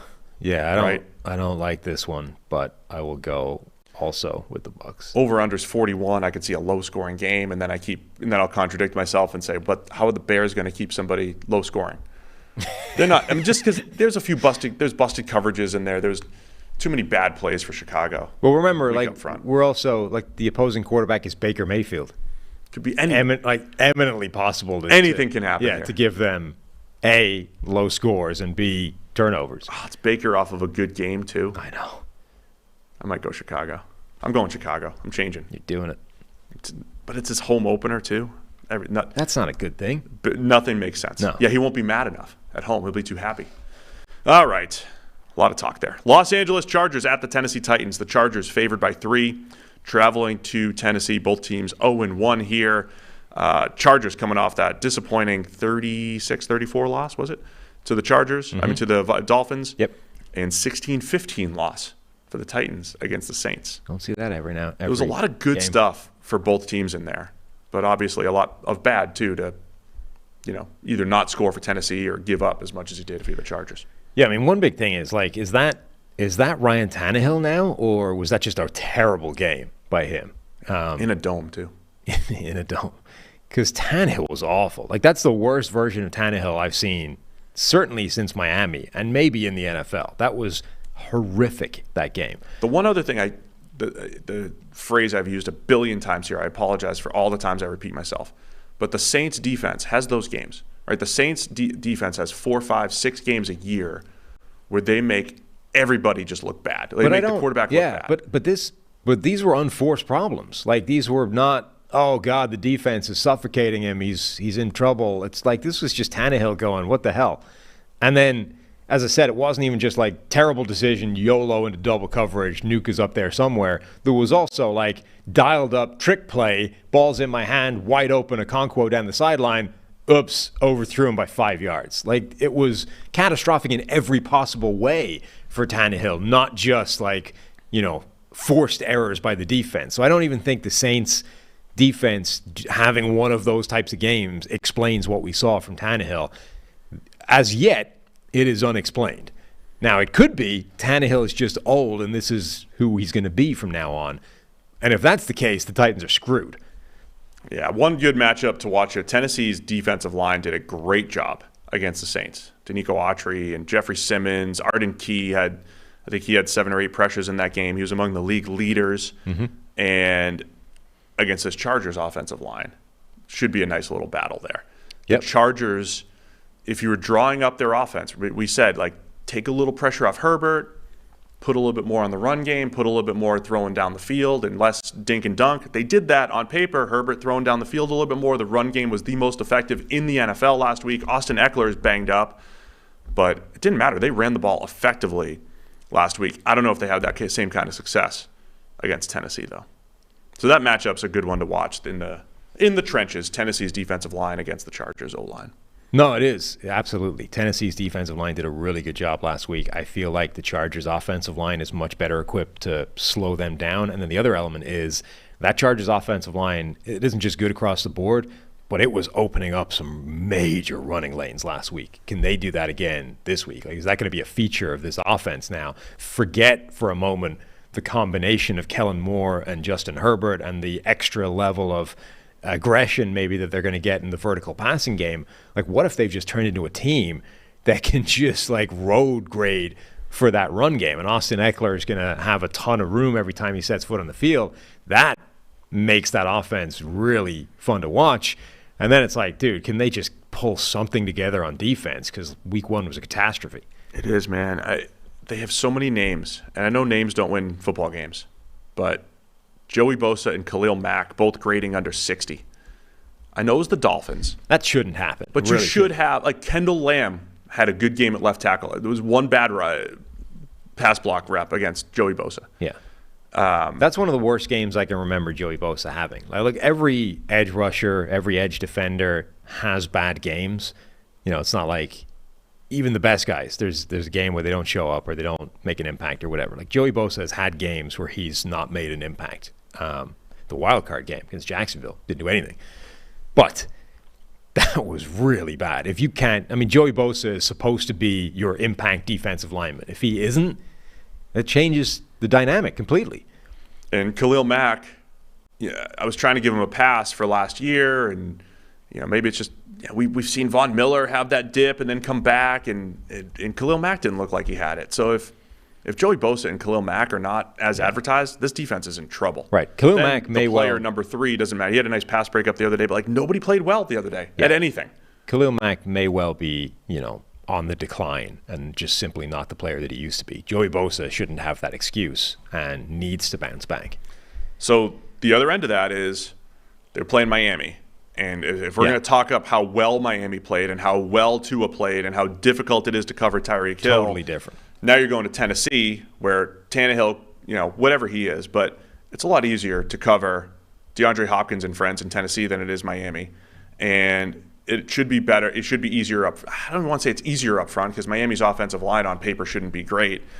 But there should be an opportunity to bounce back defensively here for the Chargers. If they don't, really concerned. Well, there's a very clear blueprint to attacking Tennessee's offense in a way that isn't there for Miami. Like, you might know that you need to stop Tyreek Hill, but the way that Miami's offense is scheming him open, it's almost impossible to deploy that. Whereas the Titans, it's like just stick 2 guys on Nuke Hopkins every play. that's where he wants to go with the ball. Like, Nuke Hopkins had 12 targets. Nobody else had more than 7, and that was Nick Westbrook-Akine, who only started getting them right at the end. It's like, it's Nuke Hopkins or nobody. It is funny. Like, Nuke is a serious target magnet. Yeah. Right? Like, it's not like across multiple quarterbacks. And it's because he's good. Right. But he does, even when he's covered. But it can be damaging. It does urge you, right? We saw Deshaun Watson do that. We saw Kyler Murray do it. There are games where Nuke gets all the targets no matter what he's doing. And that usually works for you, but can work against you too. Yeah, I mean, look, having a great receiver is obviously fantastic, but there is a danger in it warping your perception as a quarterback so much that you simply start ignoring what you're seeing and YOLO the ball in his direction no matter what happens. I mean, this was the debate when it came to Calvin Johnson in Detroit. When is too much? Last week was too much of, to hell with it, let's just fire it in the vague general direction of Nuke Hopkins. They were, like, Tannehill was throwing the ball to Nuke and nobody else until late in the game, and it was costing him ridiculous turnover-worthy plays. I mean, if you're the Chargers and you do anything other than just strict double-team Nuke all week, at least start off the game that way and then see how it progresses. I don't know if you watched the tape from last week. All right, one other factor here. We're talking about the Chargers' defense as a whole, but their run defense in particular, that multi-year issue going up against Tennessee, Derrick Henry. Oh, man, this could be the game, right? Tennessee's back at home now. They start running it down the Chargers' throats here. Absolutely could see that happening. And the Titans are getting 3. Yeah, you got to start that way, right, and see if the Chargers can stop the run. Titans have a chance. Again, I like the Chargers' offensive line, but the Titans' D-line and the Titans' run game, I don't think Tannehill will be as bad as he was last week. I like the Chargers still. They're going to be fine. They'll be all right. But I think I'm leaning Tennessee this week. Yeah, at home, getting 3. I don't love that run game matchup, but I think there's enough in the Chargers' favor. I think they'll neutralize Tennessee's pass rush. I think their offensive line has an advantage as well. I think their passing game is better, and I think there's a very clear blueprint to stopping Tennessee's passing game. So basically, the Chargers are better across the board, except if their run defense hasn't improved to the point where they simply can't stop Derrick Henry rattling off 4.5 yards every time he touches the ball. Which is possible. Which is possible and might be enough on its own to, like, swing the game back in the other direction. So I'm leaning to the Chargers, desperately hoping that doesn't happen. All right, I'll take Tennessee. Don't love it, but I'll take Tennessee getting the 3. Las Vegas Raiders at the Buffalo Bills. The 1-0 Raiders at the 0-1 Bills. The Bills favored by 9.5. 9.5. This is where, think about all the factors here. The Raiders won by 1 against Denver. Yep. And in Denver, right? And Buffalo lost to the Jets in New York. Mm-hmm. I know the Aaron Rodgers thing. Home state. Same state, that's true. The only home state. This is almost just respect for the Jets' defense. That Josh Allen having that type of game is as much the Jets' defense. It's been this multi-game issue going up against the Jets that the man in Vegas setting the line is saying, all right, that's not an every week occurrence for Josh Allen. Well, I know the stats that are going around, and Josh Allen's last 10 games is 15. However, you're slicing and dicing it, and it looks pedestrian. But Josh Allen's not going to have a 49 grade every week with 4 turnover-worthy plays, chucking it into double coverage. No. So that's where that line's coming from. No, sure. There was many concerning things out of that game for Buffalo, but perhaps the biggest was that Josh Allen simply could not control himself from doing anything crazy. Like, he was compelled to play like an idiot in a game where he should have been able to go, look, it doesn't even, like, I can do anything as long as I don't, like the Desmond Ridder approach, simply as long as I don't throw the ball to the defense, we win this game. That's the only way. They had a 10-point lead, and Peyton Manning is on the broadcast pleading with the Jets to not let Zach Wilson throw the ball ever for the rest of the game. And Josh Allen took it upon himself to, like, give them the lead. I'll just keep throwing it back to them until they win. That's essentially what he did in that game. If you can't control yourself under those circumstances, that's not you have no control. You don't have the self-control to stop yourself losing the game. I have I've come to the same conclusion as you, and I think a lot of people. And he has as well. I mean, in the press conference, the dude was like crushed that he literally couldn't stop himself doing that. Here's why the whole thing's a problem, right? There's nuance to all this stuff, right? So the lack of nuance is, oh, finally, Josh Allen looks like he did at Wyoming. This is Wyoming Josh Allen. Well, that's not true. Like I don't want to, he's not that bad, right? He's not that bad. We've seen a lot of good from Josh Allen. The other end of it is, look at all the turnovers. You can't win with all the turnovers. You could, though. You have, right? Let's not rewrite history. Right. The Bills were one of the best teams in the NFL last year, the previous year, and the year before that. They're still probably one of the best teams in the NFL this year. You can win with the Josh Allen turnovers. You can, because you mentioned earlier on the show, because of the greatness that he brings to the table. He's going to create 5 or 6 or 7 chunked plays per game. You can live with the turnovers. At some point, though, what you can't live with is a lack of understanding of game flow and game control. And if Josh Allen wants to be the elite of the elite, there's got to be games where he's conservative. There has to be games. So overall, just like the turnover numbers, can you live with it? Yes. Can you live with turnovers the way they happened in that game? When the Bills could have taken a knee for the rest of the game and punted and won the game. And he decided to throw the ball into double coverage, which is a bad decision. And then he also dropped a snap.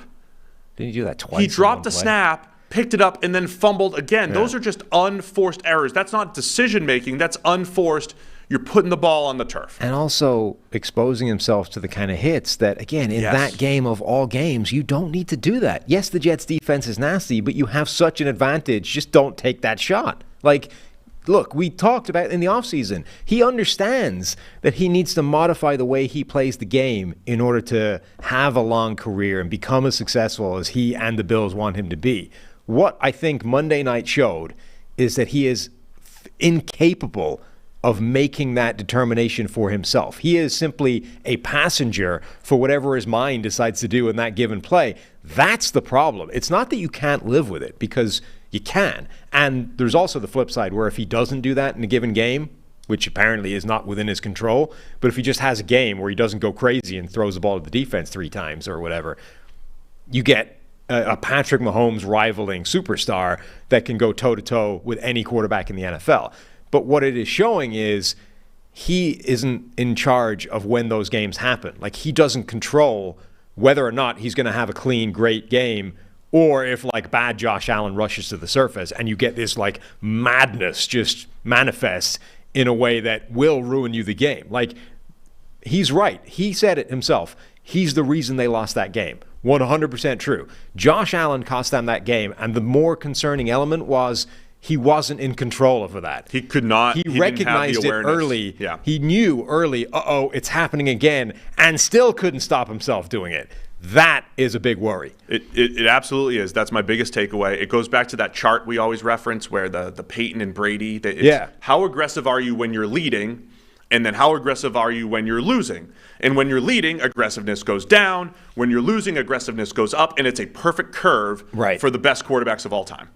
This is not to say that neither Tom Brady nor Peyton Manning ever had bad games or had games that spiraled out of their control or, all these kinds of things. Both of those quarterbacks would have halted the slide halfway through that performance. They would have maybe made the first mistake, maybe made the second mistake, and then they would have gone, what the hell am I doing? We're buttoning this up. We're going in a different direction. I'm going to hand the ball off every play. I'm not going to take any risks whatsoever. I'm not going to be the reason we lose this game. Allen apparently can't stop himself doing that. Like, he doesn't have the self-control to make that call mid-game and stop it getting away from him. That is a massive concern for this Bills team, because it means essentially every time they step out onto the field, it's a roll of the dice whether they're going to get that Josh Allen or not. Now, they're back home. Yep. Where they've had those other games where Josh Allen in the first quarter goes 5 for 6 for $150 and 3 touchdowns. Yeah. And the Raiders have the type of defense where I think that could happen. I was impressed with the Raiders' defense in Week 1. They did some really nice things. I still don't really trust their corners against the Bills here. And I don't think Allen's going to lose his aggressiveness because of what happened. He's going to keep chucking it down the field. Now, you just don't throw it in double coverage. Just don't throw it in double coverage. You still, at some point, you have to read the coverage. And don't drop the ball. I don't think he will as much. Raiders look good in week 1. Yeah. I mean, they could have. I mean, if one thing goes the other way, we're like, oh, they lost. Right. But the defense played pretty tough. Jimmy Garoppolo leads the fourth quarter comeback. Jimmy G was great. I mean, that's the biggest thing for them. Like you look at the marriage of you got rid of your quarterback who was pretty good, and your solution to that was Jimmy G. You're like, that just doesn't feel good, right? It's a fairly underwhelming solution to the problem. I mean, Jimmy G was great. He looked really, really good. And if that, there's this sort of running joke that Jimmy G is the best quarterback in the NFL by EPA per play because of his career, right? I mean, he was again this week, I think. He had the best EPA per play of any quarterback in the NFL with the Raiders. Like, if he is just somehow able to be that guy who has absurd production regardless of on a efficiency basis, that's... And I'm not trying to take anything away from him because he did play really well. He had the beautiful pass to Jacoby Myers. He had 2 touchdowns to Jacoby Myers, but a third one that could have been put it right on his hands. And he did that with Devontae Adams losing, quote unquote, the one-on-one battle with Patrick Surtain 2.0, PS2. Yeah. Like, he lost. Patrick Surtain got the better of him overall in that game. So this was not like Devontae Adams just balled the hell out and, what could Jimmy G have done other than simply toss the best receiver in the game the ball over and over again and rack up production. He had to do it by himself a lot of the time. Yeah, and again, I'm not taking anything away from Garoppolo, but I think he stepped into a nice situation because Adams is still a stud, whether he's facing Surtain or not. And Myers is a perfect 2, and Austin Hooper had a really nice catch the other day. Like, there's pieces there. They look good. I'm curious to see the Raiders' run game here against the Bills' run defense. I know the Bills' run D was better last year. It was not good on Monday night against the Jets. They can, anytime, just allow some of those big plays. And I think the Raiders have some opportunities there, maybe for an explosive play or 2 in the run game. I like Buffalo bouncing back. I just don't know about 9.5. That's a lot. Yeah, I think they bounce back. I don't think Josh Allen has that kind of meltdown 2 weeks in a row, though it is, as I say, a roll of the dice in any given week. So I think they bounce back. If they bounce back, their offense is way too good for the Raiders' defense. But I actually think the Raiders' offense is going to be in reasonable shape. They've got a lot of playmakers, and their offensive line looked really good in week 1. If that line is going to be at that standard all season long, it moved in the right direction fairly consistently all the way through last season. It didn't look great on paper in the offseason, but they were much better week 1. This could be like a decent high-scoring game on both sides, at which point 9.5 is just a lot of points to cover. So I will go with the Raiders covering, but probably still losing the game. Yeah, I'm taking the Raiders covering the 9.5 as well. Take Buffalo to win. By the way, Tyree Wilson did make his debut last week for the Raiders. 37 snaps, graded at 40. Wasn't a great debut for Wilson. Just pointing that out. Except that in the one play where he absolutely put a dude on skates. Not sure that was in this game. He may have had. I think he had maybe 1 pressure on 30 rushes or whatever. So okay, could have been. And if that was going around as evidence or whatever, then, no, I wasn't suggesting that. I was simply the other 29 were concerned. I thought there was a good play in there. I'm sure there was. Maybe I'm remembering a preseason play or something. Yeah, the preseason one he did to the Cowboys tackle was ridiculous. Guy got cut. 49ers at the Rams. 49ers favored by 8. Battle for first place here in the NFC West. First place in the NFC West. Yeah, it's true. Rams coming off that impressive win against the Seahawks.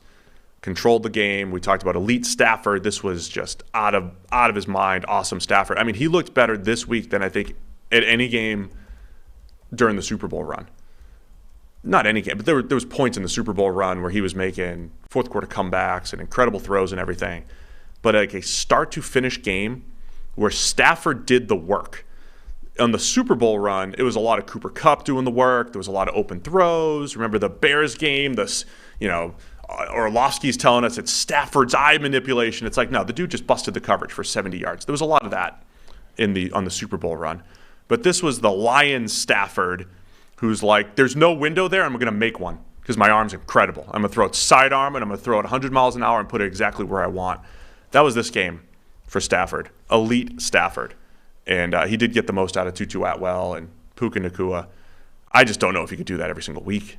Yeah, and then the Niners looked like a juggernaut going up against the Rams, who are still – they were impressive last week, but overmatched on paper. Matthew Stafford is almost like the exact opposite of what we just articulated with Josh Allen, is that every now and again, instead of a disaster game where Josh Allen can't pull himself out of it, every now and again, Matthew Stafford is just feeling it so hard that he's just going to, everything he attempts turns to goal, like the Midas touch throughout the game. Yeah. Everything he wants to do, no looks, like ridiculous off-platform throws, fires it into windows that don't even look like they're there. Every now and again, you're going to get one of those games from Matthew Stafford, and nobody's in control of when it happens. The defense isn't, the offense isn't, Stafford isn't. Like every now and again, Stafford just goes, oh, today is it. I am cooking today, and we're going to blowtorch whatever defense we're going up against.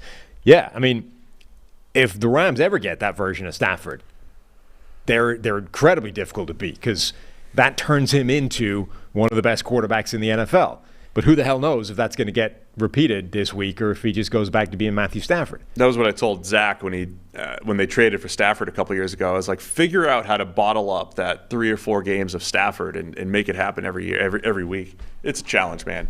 But yeah, the Rams defense going up against this Niners offense and everything that Kyle Shanahan does with all those healthy playmakers.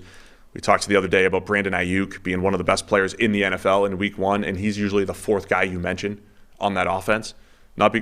We might start mentioning him earlier, over Deebo Samuel and George Kittle and Christian McCaffrey. I mean, it's not even over. That's how scary it's just that everybody on that offense is a freak matchup problem. And so that's gonna show itself differently every single week. Yeah. Right? There will be games where Christian McCaffrey has 10 catches and makes plays. There will be games where Deebo's used as a back and a receiver, and there'll be games where George Kittle goes off. So you can't judge their quality maybe by stats. There'll be games where Ayuk doesn't even have to make a catch.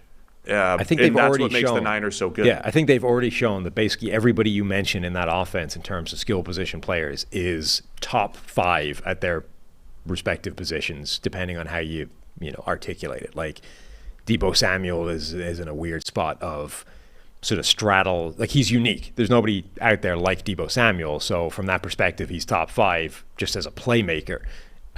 Everybody, like all of them. And yeah, they can't all coexist at the same time, but they don't need to because one of them is going to cook in any given day. It's just the way it works. So, as long as Brock Purdy continues doing what he's doing, that offense looks like an absolute freaking juggernaut. And it doesn't even matter if the offensive line has problems. I mean, TJ Watt annihilated Colton McKivitz week 1. And it didn't make any difference whatsoever. They still rolled. So, the 49ers defense showed that it's still legit. I mean, there was a concern, or at least I raised the point, they've now lost defense coordinators like back-to-back effectively. They've had multiple guys walk out of that building for head coaching jobs. Next man up still look pretty good. So, yeah, the 49ers look really good. The defensive line grades for the Niners were just out of this world. 8 guys graded at 70 or better, including Javon Kinlaw. Yeah. Who's, not played well at all for the first 3 years of his career. He actually looked pretty good on 24 snaps. So Javon Hargrave did his thing. Nick Bosa did his thing. I mean, those guys, Drake Jackson, your guy, 3 sacks by our numbers. The Drake Jackson development will be fascinating because he felt like a guy that could step into that D Ford role for them. Remember when Nick Bosa was amazing and D Ford was like the designated speed rusher on the other side.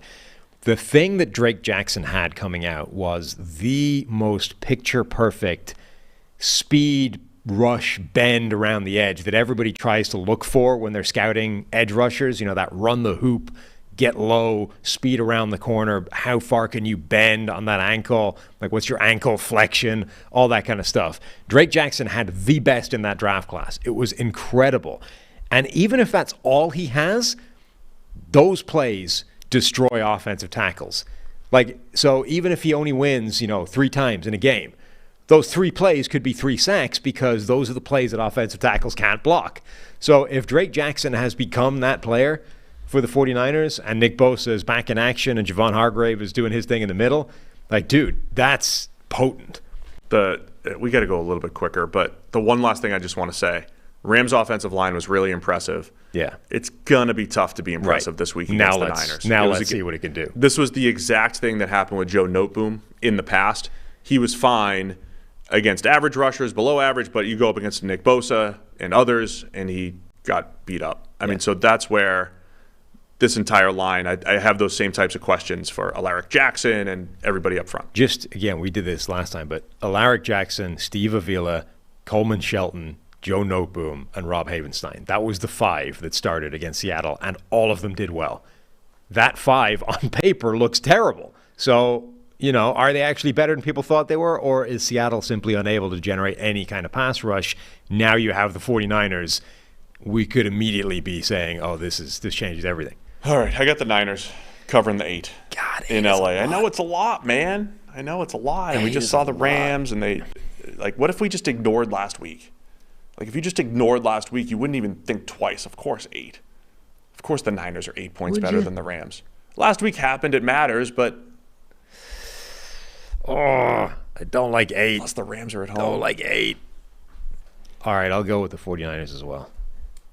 I have to buy. Yeah, I buy into what they did week 1. All right, I'm skipping. We're going to make this game last. Giants and Cardinals. How dare you? We usually do this in 2 hours, and we got 5 games left. So, Jets at Cowboys. Okay. Cowboys were favored by 3.5. Now it's a lot more than that. Now it's 9.5. Yeah. 3.5, a week ahead when they thought Aaron Rodgers was going to be the quarterback. Right.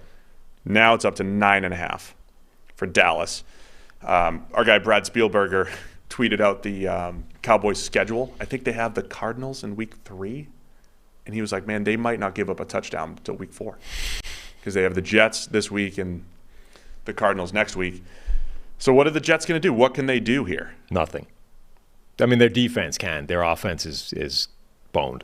I really think the Jets can run the ball, try to run the ball, get the ball into Breece Hall's hands. I mean, Breece Hall's getting to this point. My young Dalvin Cook a few years ago where – you trust Dalvin to maybe break one at any given time. Breece Hall breaks off these big gains. He had the 83-yarder the other day. That might be their best bet, is to just play super conservative. It's their only bet. And then you have to – if you have Zach Wilson, he has to drop back 30 times. 10 of those are screens. 8 of them are rollouts. Now you got 12 passes left. And the rest are – you just need Wilson to make 3 or 4 decisions. Only give him 3 or 4 decisions to make in a game. It's really difficult to do. But remember the game where the Rams were in 2019, the Rams ran only screens and boots against the Niners. Screens and boot action.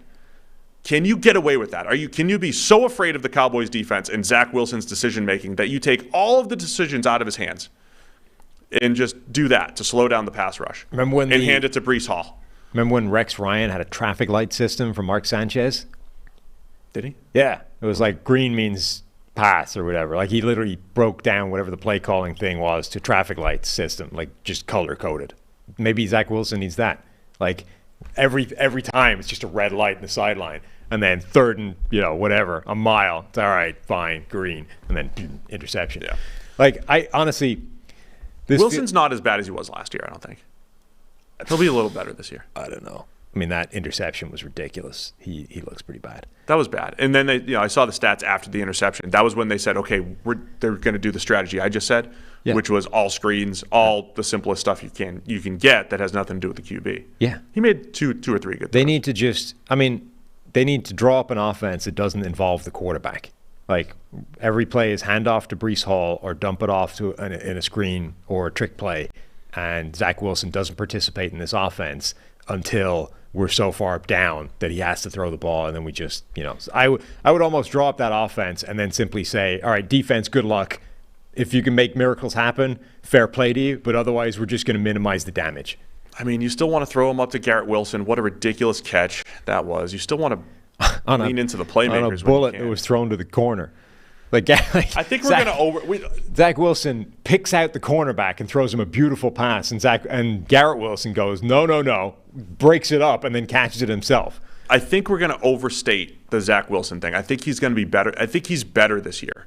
But based on what evidence? We're not going to see it because I think the offensive line still has issues, and Buffalo got pressure, and the Cowboys are going to get a lot of pressure, and then next week it's New England, and they're going to get pressure, and Zach Wilson – the ghost that Sam Darnold saw, he sees the same ones against the Patriots. Yep. That's going to be the problem here.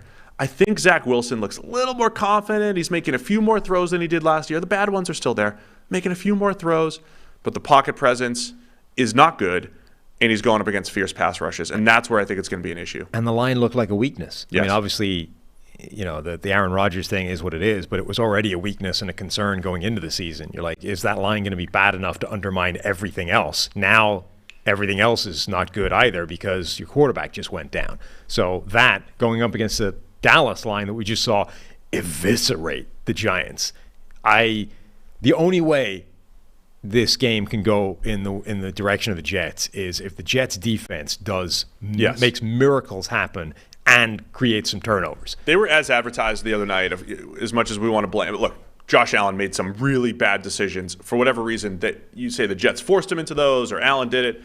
The Jets play really good defense. We know that. We get to see a little Sauce Gardner and CeeDee Lamb matchups whenever those go. Mm-hmm. We don't know much about Dallas's offense yet. They didn't have to do anything last week. They're going with the undersized running backs. It'll be interesting to see how they deploy all their pass catchers and their weapons.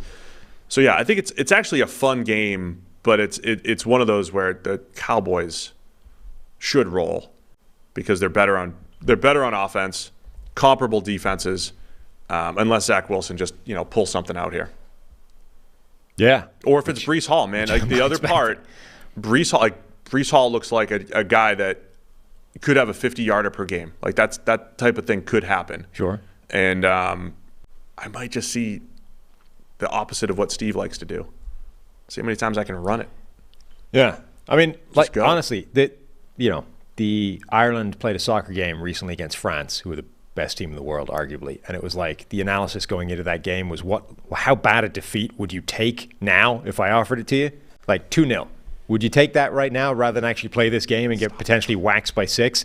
If you're the Jets, I would simply construct a quarterbackless offense and say, if we can keep this within 10 points. Add some perspective, man. They just beat the Bills with the guy you're talking about, Zach Wilson, coming off the bench. Right, because Josh Allen went mad and threw them the ball. Well, Dak led the league in interceptions last year, as we know. This was if it later emerged that Josh Allen was at the center of a gambling ring of fixing games, that would make sense. That game would make sense, right? That's how bad that was. So I'm sure he isn't for legal listening. I'm sure that's not the man, but that makes more sense. You're than getting what us into actually more happened. legal trouble. I got the Buffers and Ray Lewis. Just add Josh Allen to the mix. Yeah, now. why not? We're already in a hole. You have to sign another apology form with your lawyer. Well, look, we're who gets sued? Is it us or PFF? That's those are the questions you got to ask. Anyway, my point being that makes more sense than what actually happened. So unless that happens, I don't see how the Jets can keep this within 10 points. All right, Juggernaut Dallas. I'll take them to cover the 9.5 as well.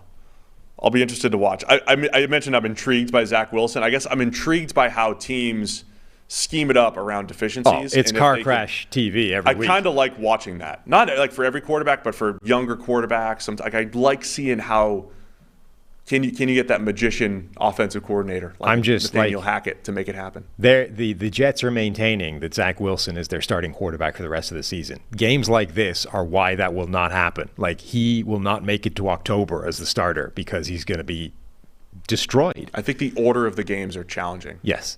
Cowboys, Patriots, Chiefs are all coming up. That's rough. For the Jets. That would have been awesome TV if Aaron Rodgers was the quarterback. Correct. Too, which is very sad. And we're going to see a lot of it because it's all in prime time because of Aaron Rodgers. It's very sad. Feel for Jets fans and for Aaron Rodgers. All right, Washington Commanders at the Denver Broncos. Broncos favored by 3.5 here. Can Russ and the Broncos bounce back here? Interesting game.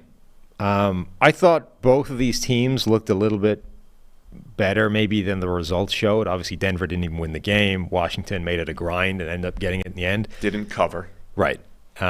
Against Arizona, who we expect to be the worst team in the NFL this year. So I thought both offenses actually looked a little bit better. The Russ Wilson dynamic was interesting. When we talked about this on Monday, my reaction at that time was, for the first time, I think Russ was getting let down by his receivers. He just had nobody to throw to. Having watched a bit more, I think it's somewhere in the middle. Go back to the film. Yeah. I think Russ still was getting let down by those receivers. They were a problem. But I also think there's too many plays where, and he's always done this. He just passes up open receivers. Like this was a discussion in the let Russ cook era is how do you best do that? Because he doesn't take the slant that's right in front of him. For some reason, the dude will look at it, it's called, it's open, it's designed, and he'll just go, not today. Not right now. I'm not feeling this one. And he'll pull the ball down, he'll try and make something else happen. Like that's fine if you're a magician and you have all these deep throws on the table, but in a league that is trying to take away explosive plays, you can't pass up the free 7 yards. You got to take it. You have to. You have to take 7 yards when it's on the table and called and right in front of you. And he still won't do that sometimes. So I feel like we're in this world where Russ is going to kind of trap himself at a ceiling of being a decent quarterback. He can't get back to where he was because the game has changed. There was a lot of that game from a Russell Wilson and Broncos offense perspective that looked like last year. Yeah. Last year they would either start hot and then just fizzle, or they'd start horribly, score a touchdown late, win like 12-10 or whatever it was. But it all ended up with you're scoring 15, 16 points, and the totality of the game, it was just spurts, and that's it. There was just so much inconsistency. And so that's a bit of a concern, I think, coming back, that maybe you just can't. It looked a lot like last year, no matter whether it's Nathaniel Hackett as head coach or Sean Payton. First game, but it looked like last year. Right. The NFL is too hard for you to voluntarily leave plays on the table just because for whatever reason you don't like them, or you've decided, I'm not going to take this thing that's schemed up because it's not big enough. Like it's a difficult line to try and find. Like you talk about like the Justin Herbert thing, right? Where is the balance between being too aggressive, too conservative, taking what's there, being efficient, but also taking a shot when it manufactures? Like I think Russell Wilson is just too far on the side of I have to find a big play. I have to find an explosive play. Like sometimes the play dialed up is just a 6-yard gain. And it is, but it's there. So take the 6 yards, get yourself ahead of the chains, and buy yourself some margin for error because you're going to need it. That's where I think the Seattle coaching staff understood that really well. And that's why they had, if you're only going to call 35 pass plays in a game, you have run the ball more, you have a higher percentage of play action, and you're letting Russ be the big play hunter that he wants to be. That's the balance that you're trying to find there. Patrick Surtain has become one of the best corners in the NFL. We get to see him. His matchups every week, whether it's Devontae Adams, now you get to see him against Terry McLaurin a little bit. Yeah. So I'll be keeping an eye on that. Clearly the Raiders were saying, we don't want to throw Surtain's way. We're going to go to Damari Mathis, where they had 8 catches for 95 yards and 2 touchdowns, 7 total first downs. So I think a lot of teams might be giving Surtain the Nnamdi Asomugha treatment. Scrabble. Of, 1 or 2 targets a game, and that's it. Only when we have to. Right. So that's just like the interesting cat and mouse game, right? Is he going to play matchup? Probably not. But how do you get your playmakers involved and kind of avoid Surtain because there's weaknesses elsewhere? Yep. I think Sam Howell was reasonably solid week 1, but he's got to stop taking those terrible sacks. Like not even, sometimes you're going to get sacked, but you got to stop taking the bad ones. And also when you're going to get sacked, don't make it worse. That many sacks against Arizona is the concern. Yeah. Because Denver's got guys like Randy Gregory and Zach Allen and Nick Bonito and Jonathan Cooper. I mean, it could be challenging up there. I don't know about Denver covering anything. You don't know about Denver covering anything. No, I think that's a reasonable concern. But it's at home again, and the Washington struggled to cover against Arizona. And by struggle, I mean didn't. Oh, I don't like this at all, Sam. That's why they put the line where it is. It is, yeah. It's designed, in fact, to make it as awkward as possible. Yes. Uh-huh. Sam Howell might get sacked another 6 or 7 times here in this game. Yeah. But he'll make some plays. I'm going to take Denver. I'm going to do it. Give me Washington. Give me Washington to cover it. Close game here against the Broncos. All right, we'll do Giants-Cardinals before Monday Night Football. Giants-Cardinals. Okay. The Giants, who have scored 0 points this year, are favored by 5.5 against the Arizona Cardinals. Yeah. Last week, the Commanders were favored by 7 against the Arizona Cardinals. Granted, they were at home. They were at home. Mm-hmm. But just a classic NFC East battle here between the Giants and Cardinals. Yeah, I mean, look, so there's a lot of week 2 questions where the sort of the whole big picture is how much did week 1, how much was it for real and how much was it the opposition they ran up against? So that's a Giants question. How bad are the Giants versus how much did they just run into a buzzsaw in Dallas, particularly on the defensive side of the ball? Dallas's defense, Giants offense. We know that offensive line isn't great looking on paper. They still don't really have any receivers, even though, they've been talking up, like, in training camp, Jalen Hyatt and all that kind of thing. Like, we still expected their number 1 receiver to be Darren Waller, who himself didn't get anything done against Dallas. It doesn't look good on paper, and it ran up against a buzzsaw in Dallas. But the Cardinals' defense is a very different proposition. So now we get to sort of see, okay, what can the Giants actually achieve with this group? I think you revert back to some preseason takes, not to overemphasize the rain, but they couldn't. I mean, there was a few fumbles in there because of the rain. They couldn't block Dallas, of course. They also didn't really have to. They weren't really challenged defensively, the Giants. The other thing is the Giants' defensive line should be good. No matter what happened the other night, losing by 1 million, they should be good. And they should have a lot of success against the Arizona interior offensive line.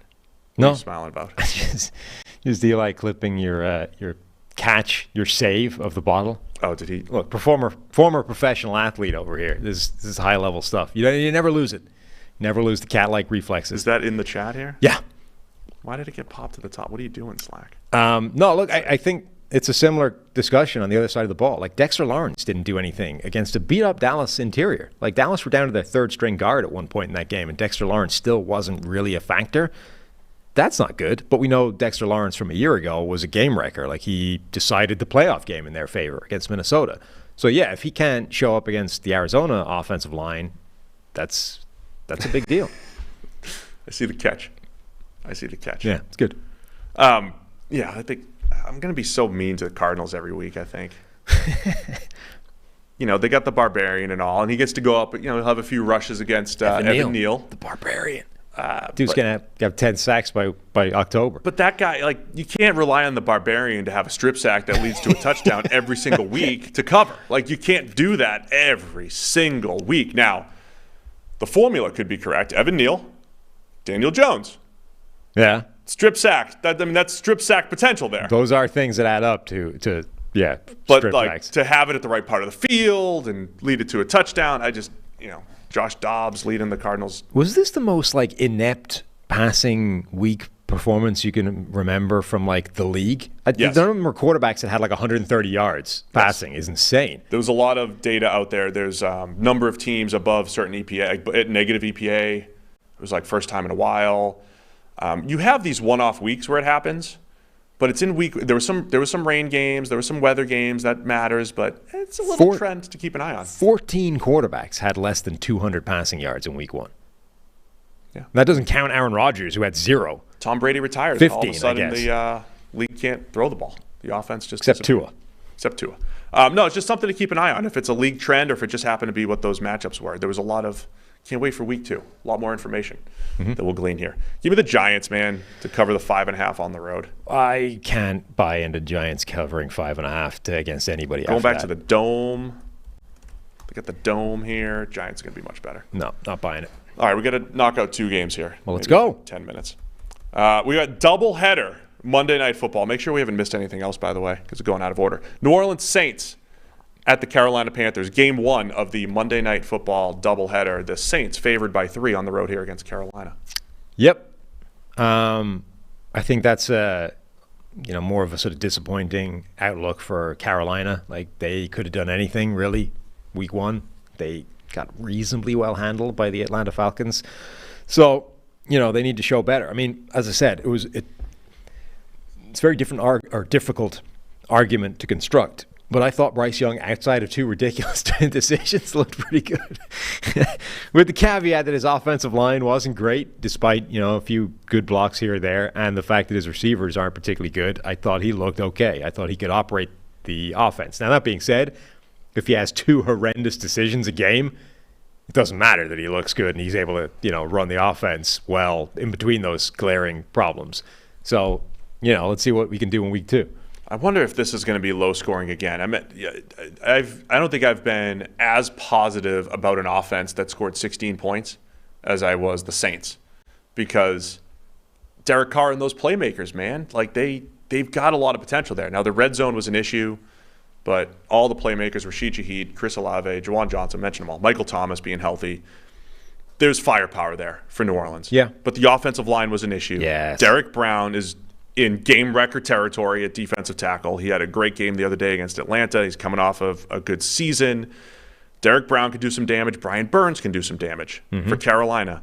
So that's why I wonder if this ends up as another lower scoring game, because I don't trust Carolina's offense against the Saints defense, and maybe those pass rushers up front can slow the Saints down. Yeah, that I think is a potentially huge problem for the New Orleans Saints. They had, 4 of the 5 offensive linemen had pass blocking grades in the 40s in week 1.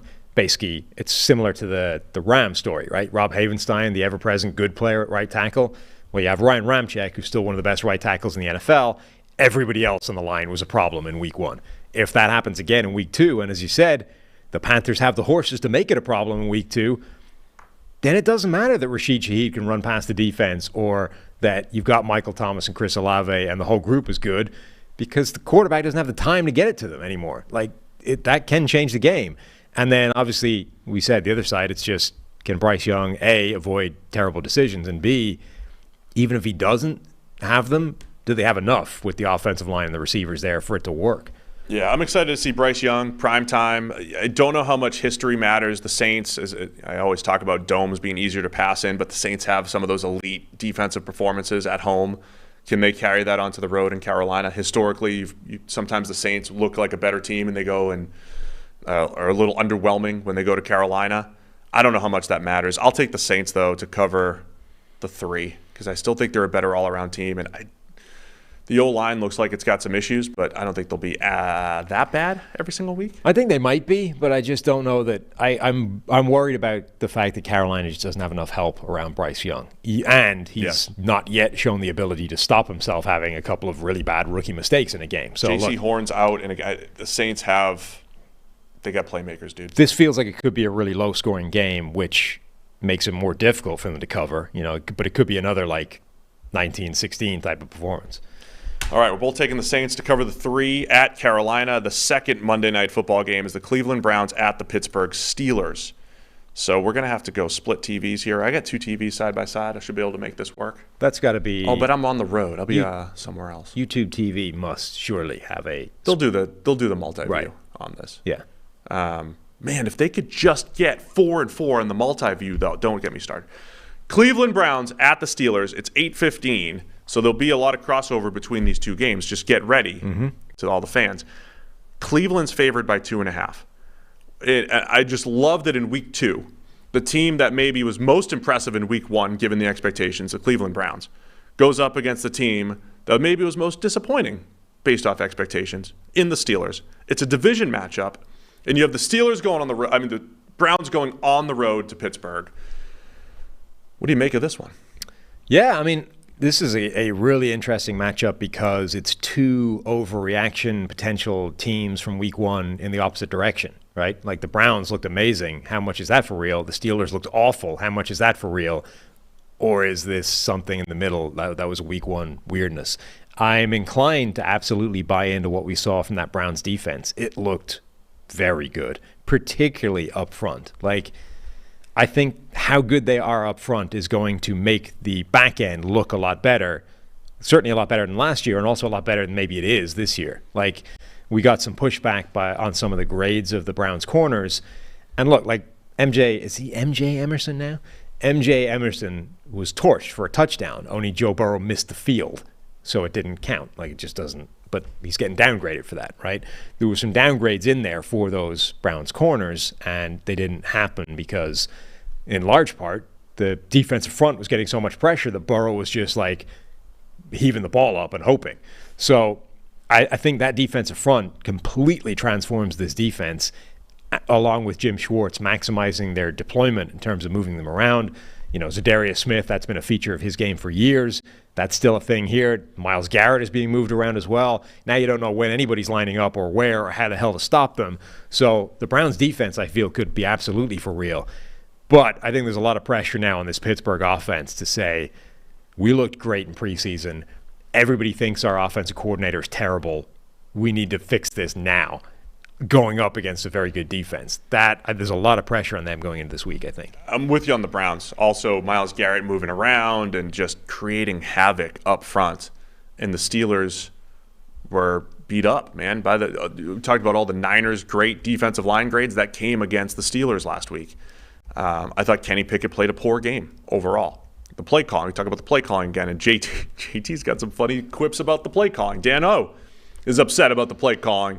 Nobody's been excited about Matt Canada in Pittsburgh. That was the thing we ignored coming out of the preseason with all the hype. And we mentioned it at least, but maybe Kenny Pickett can overcome it. Matt Canada doesn't put them in great position to succeed. Now Deontay Johnson's hurt as well, so they're a little bit thinner. Mm-hmm. I like the depth that they've built, but they're a little thinner. You got to go back to George Pickens, let him be special, use those tight ends, and I think Pittsburgh will play better this week. But man, I don't know if the Browns, dominate up front once again. I wouldn't be surprised. I like the way that Browns defense is looking. They were physical on the outside, and I think they're going to make it challenging for Pittsburgh. Cleveland's offense was just okay. Nick Chubb's still really good, and I think he'll have his success. One of the most intriguing one-on-one matchups of the week. DeJuan Jones, newly installed starting right tackle, gargantuan human being, now gets to test. Okay, we've mentioned a lot of times there's a lot of reps where DeJuan Jones wins ugly, or he's in or loses, but in an acceptable level of tolerance. You're losing on this rep, but you're so big, strong, and huge that it's just about enough for us to work. That dude gets a baptism of fire against TJ Watt in week 2. That's going to be fascinating to watch. And DeJuan Jones, his strength has been pass blocking. Yes. Has not been the run game for various reasons, assignments and quickness and the whole thing. But it's been pass blocking because recovery length, and he's tough to get around. But TJ Watt can bend the edge. He can get around. So this could be another 2-sack performance. Now, we kind of predicted a 2 or 3 sack performance for TJ Watt last week. It didn't matter. Right. But yeah, it's an awesome matchup to keep an eye on. But it's also, I'm going to be so interested to see how many snaps DeJuan Jones has where he's in trouble but gets away with it, Because that could happen. Like, he could be in trouble basically every snap against TJ Watt. Watt is that good. But he might also survive most of them simply by the size, strength, arm length, all that kind of wingspan, all of that stuff. Like, there were preseason plays where he had issues, but you stick one paw out, you get it on his shoulder. Now you've just extended the gap that he has to go by 2 yards. And that can be the difference between the ball coming out or not. So just a fascinating matchup here to see. DeJuan Jones has looked pretty good, I think. He's looked absolutely like a viable starting right tackle, but he's going up against a Defensive Player of the Year candidate right from the get-go. And we talked last week about how, look, Orlando Brown couldn't deal with Myles Garrett, a Defensive Player of the Year type of candidate. Like, Defensive Player of the Year candidates beat up on average to good tackles, and that's what he's dealing with right out of the gate. So there's a lot on paper to like about the Browns. I remember there's been other times in the last couple of years where the Steelers have been embarrassed. Was it last year against the Bills? I mean, Josh Allen had like 200 yards in the first quarter and a couple 60-yard touchdowns. Mike Tomlin's, he's righted the ship before, right? He's gotten them back. So I don't want to overrate that from Pittsburgh, even though I was down on him in week 1. I think they'll cover as home dogs here. How about that? I'm going to buy into Mike Tomlin getting them back on track here. I'm buying that Browns defense a bit. I'm not yet ready to write off what I thought about Pittsburgh heading into the season, but if they stink the way they stank in week 1 again against the Browns, even though the Browns is a good defense, I think the drag factor on the scheme is too much to overcome. We're also, like, last week, it was the last week of the season last year, Deshaun Watson sacked 7 times by Pittsburgh. Like, he's got his own problems here. The Watson mediocre performance continued. Yeah. And we're not talking about it because the Browns defense is so good. It's going to be a factor. Right. But they got a few more plays out of him than they did last season. And they did. And it was a rain game, so you throw it out. Is that every game? Did we touch on everything? Looks like it. Hope so. Took long enough. 2 hours and 8 minutes. was a great show, Sam. A lot of people listening, though. A lot of people showed up to YouTube. We appreciate you guys. We appreciate everybody that's new. If you're new, hit subscribe on YouTube. Stick with us. If you're listening in podcast land, hit subscribe there too, so we're always here. Leave reviews and join the Discord. Did we get the new Discord link in Yeah, there? I believe there's now a link that will permanently work to the Discord in the description of the show. So if you tried before and it told you it was expired or it was invalid, then give it another shot. It should work now. Yeah, hit the heart button. There's emoji buttons in here. Woo, emojis. But you got to do make that into something. Hit the thumbs up on the way out as well. Again, we were fired up. We're a day early, but look, you got more time to watch the preview and get through the 2 hours plus. Mm-hmm. All of which will be wrong because everyone's going to be on the injury report. Well, you'll have the injury update Friday, right? Yeah. On the show here. Yeah, with Vic. I need to message him actually and check he's still good for that. But in theory, perfect. Our guy Vic Troja, our medical expert, will be on the show Friday talking about injuries. He, by the way, within seconds of Aaron Rodgers going down, before we'd seen a cart, before we'd seen any problems, he was like, I think that's an Achilles. Really? And I was like, oh, dude. Yeah. And then turns out he was right. People were poo-pooing the video doctors. There's a lot of good ones out there who are pretty good at knowing what they're seeing. There are. And particularly because I think they were slow giving the replay that showed that. Yes. Like when you know what you're looking for, and it's like, oh, yeah, look on that replay, you can see it go pop, and his calf shrivel up into the top of his knee or whatever. You didn't, like the first replays were all from the other side, and you didn't really see it. It was like, I don't see anything there. Like, how did that hurt him? But immediately, like, I think even maybe before the replays, Vic had been like, I think that might be an Achilles. Yeah. So, man knows his stuff. So he'll be here on Friday? Most likely. Hopefully, yeah. Hopefully. That was the plan. I've yet to text and confirm. I'll do that now. I'll do that right now. All right, sounds good. Thanks to everybody for tuning in. We'll see you again tomorrow with more PFF NFL Podcast.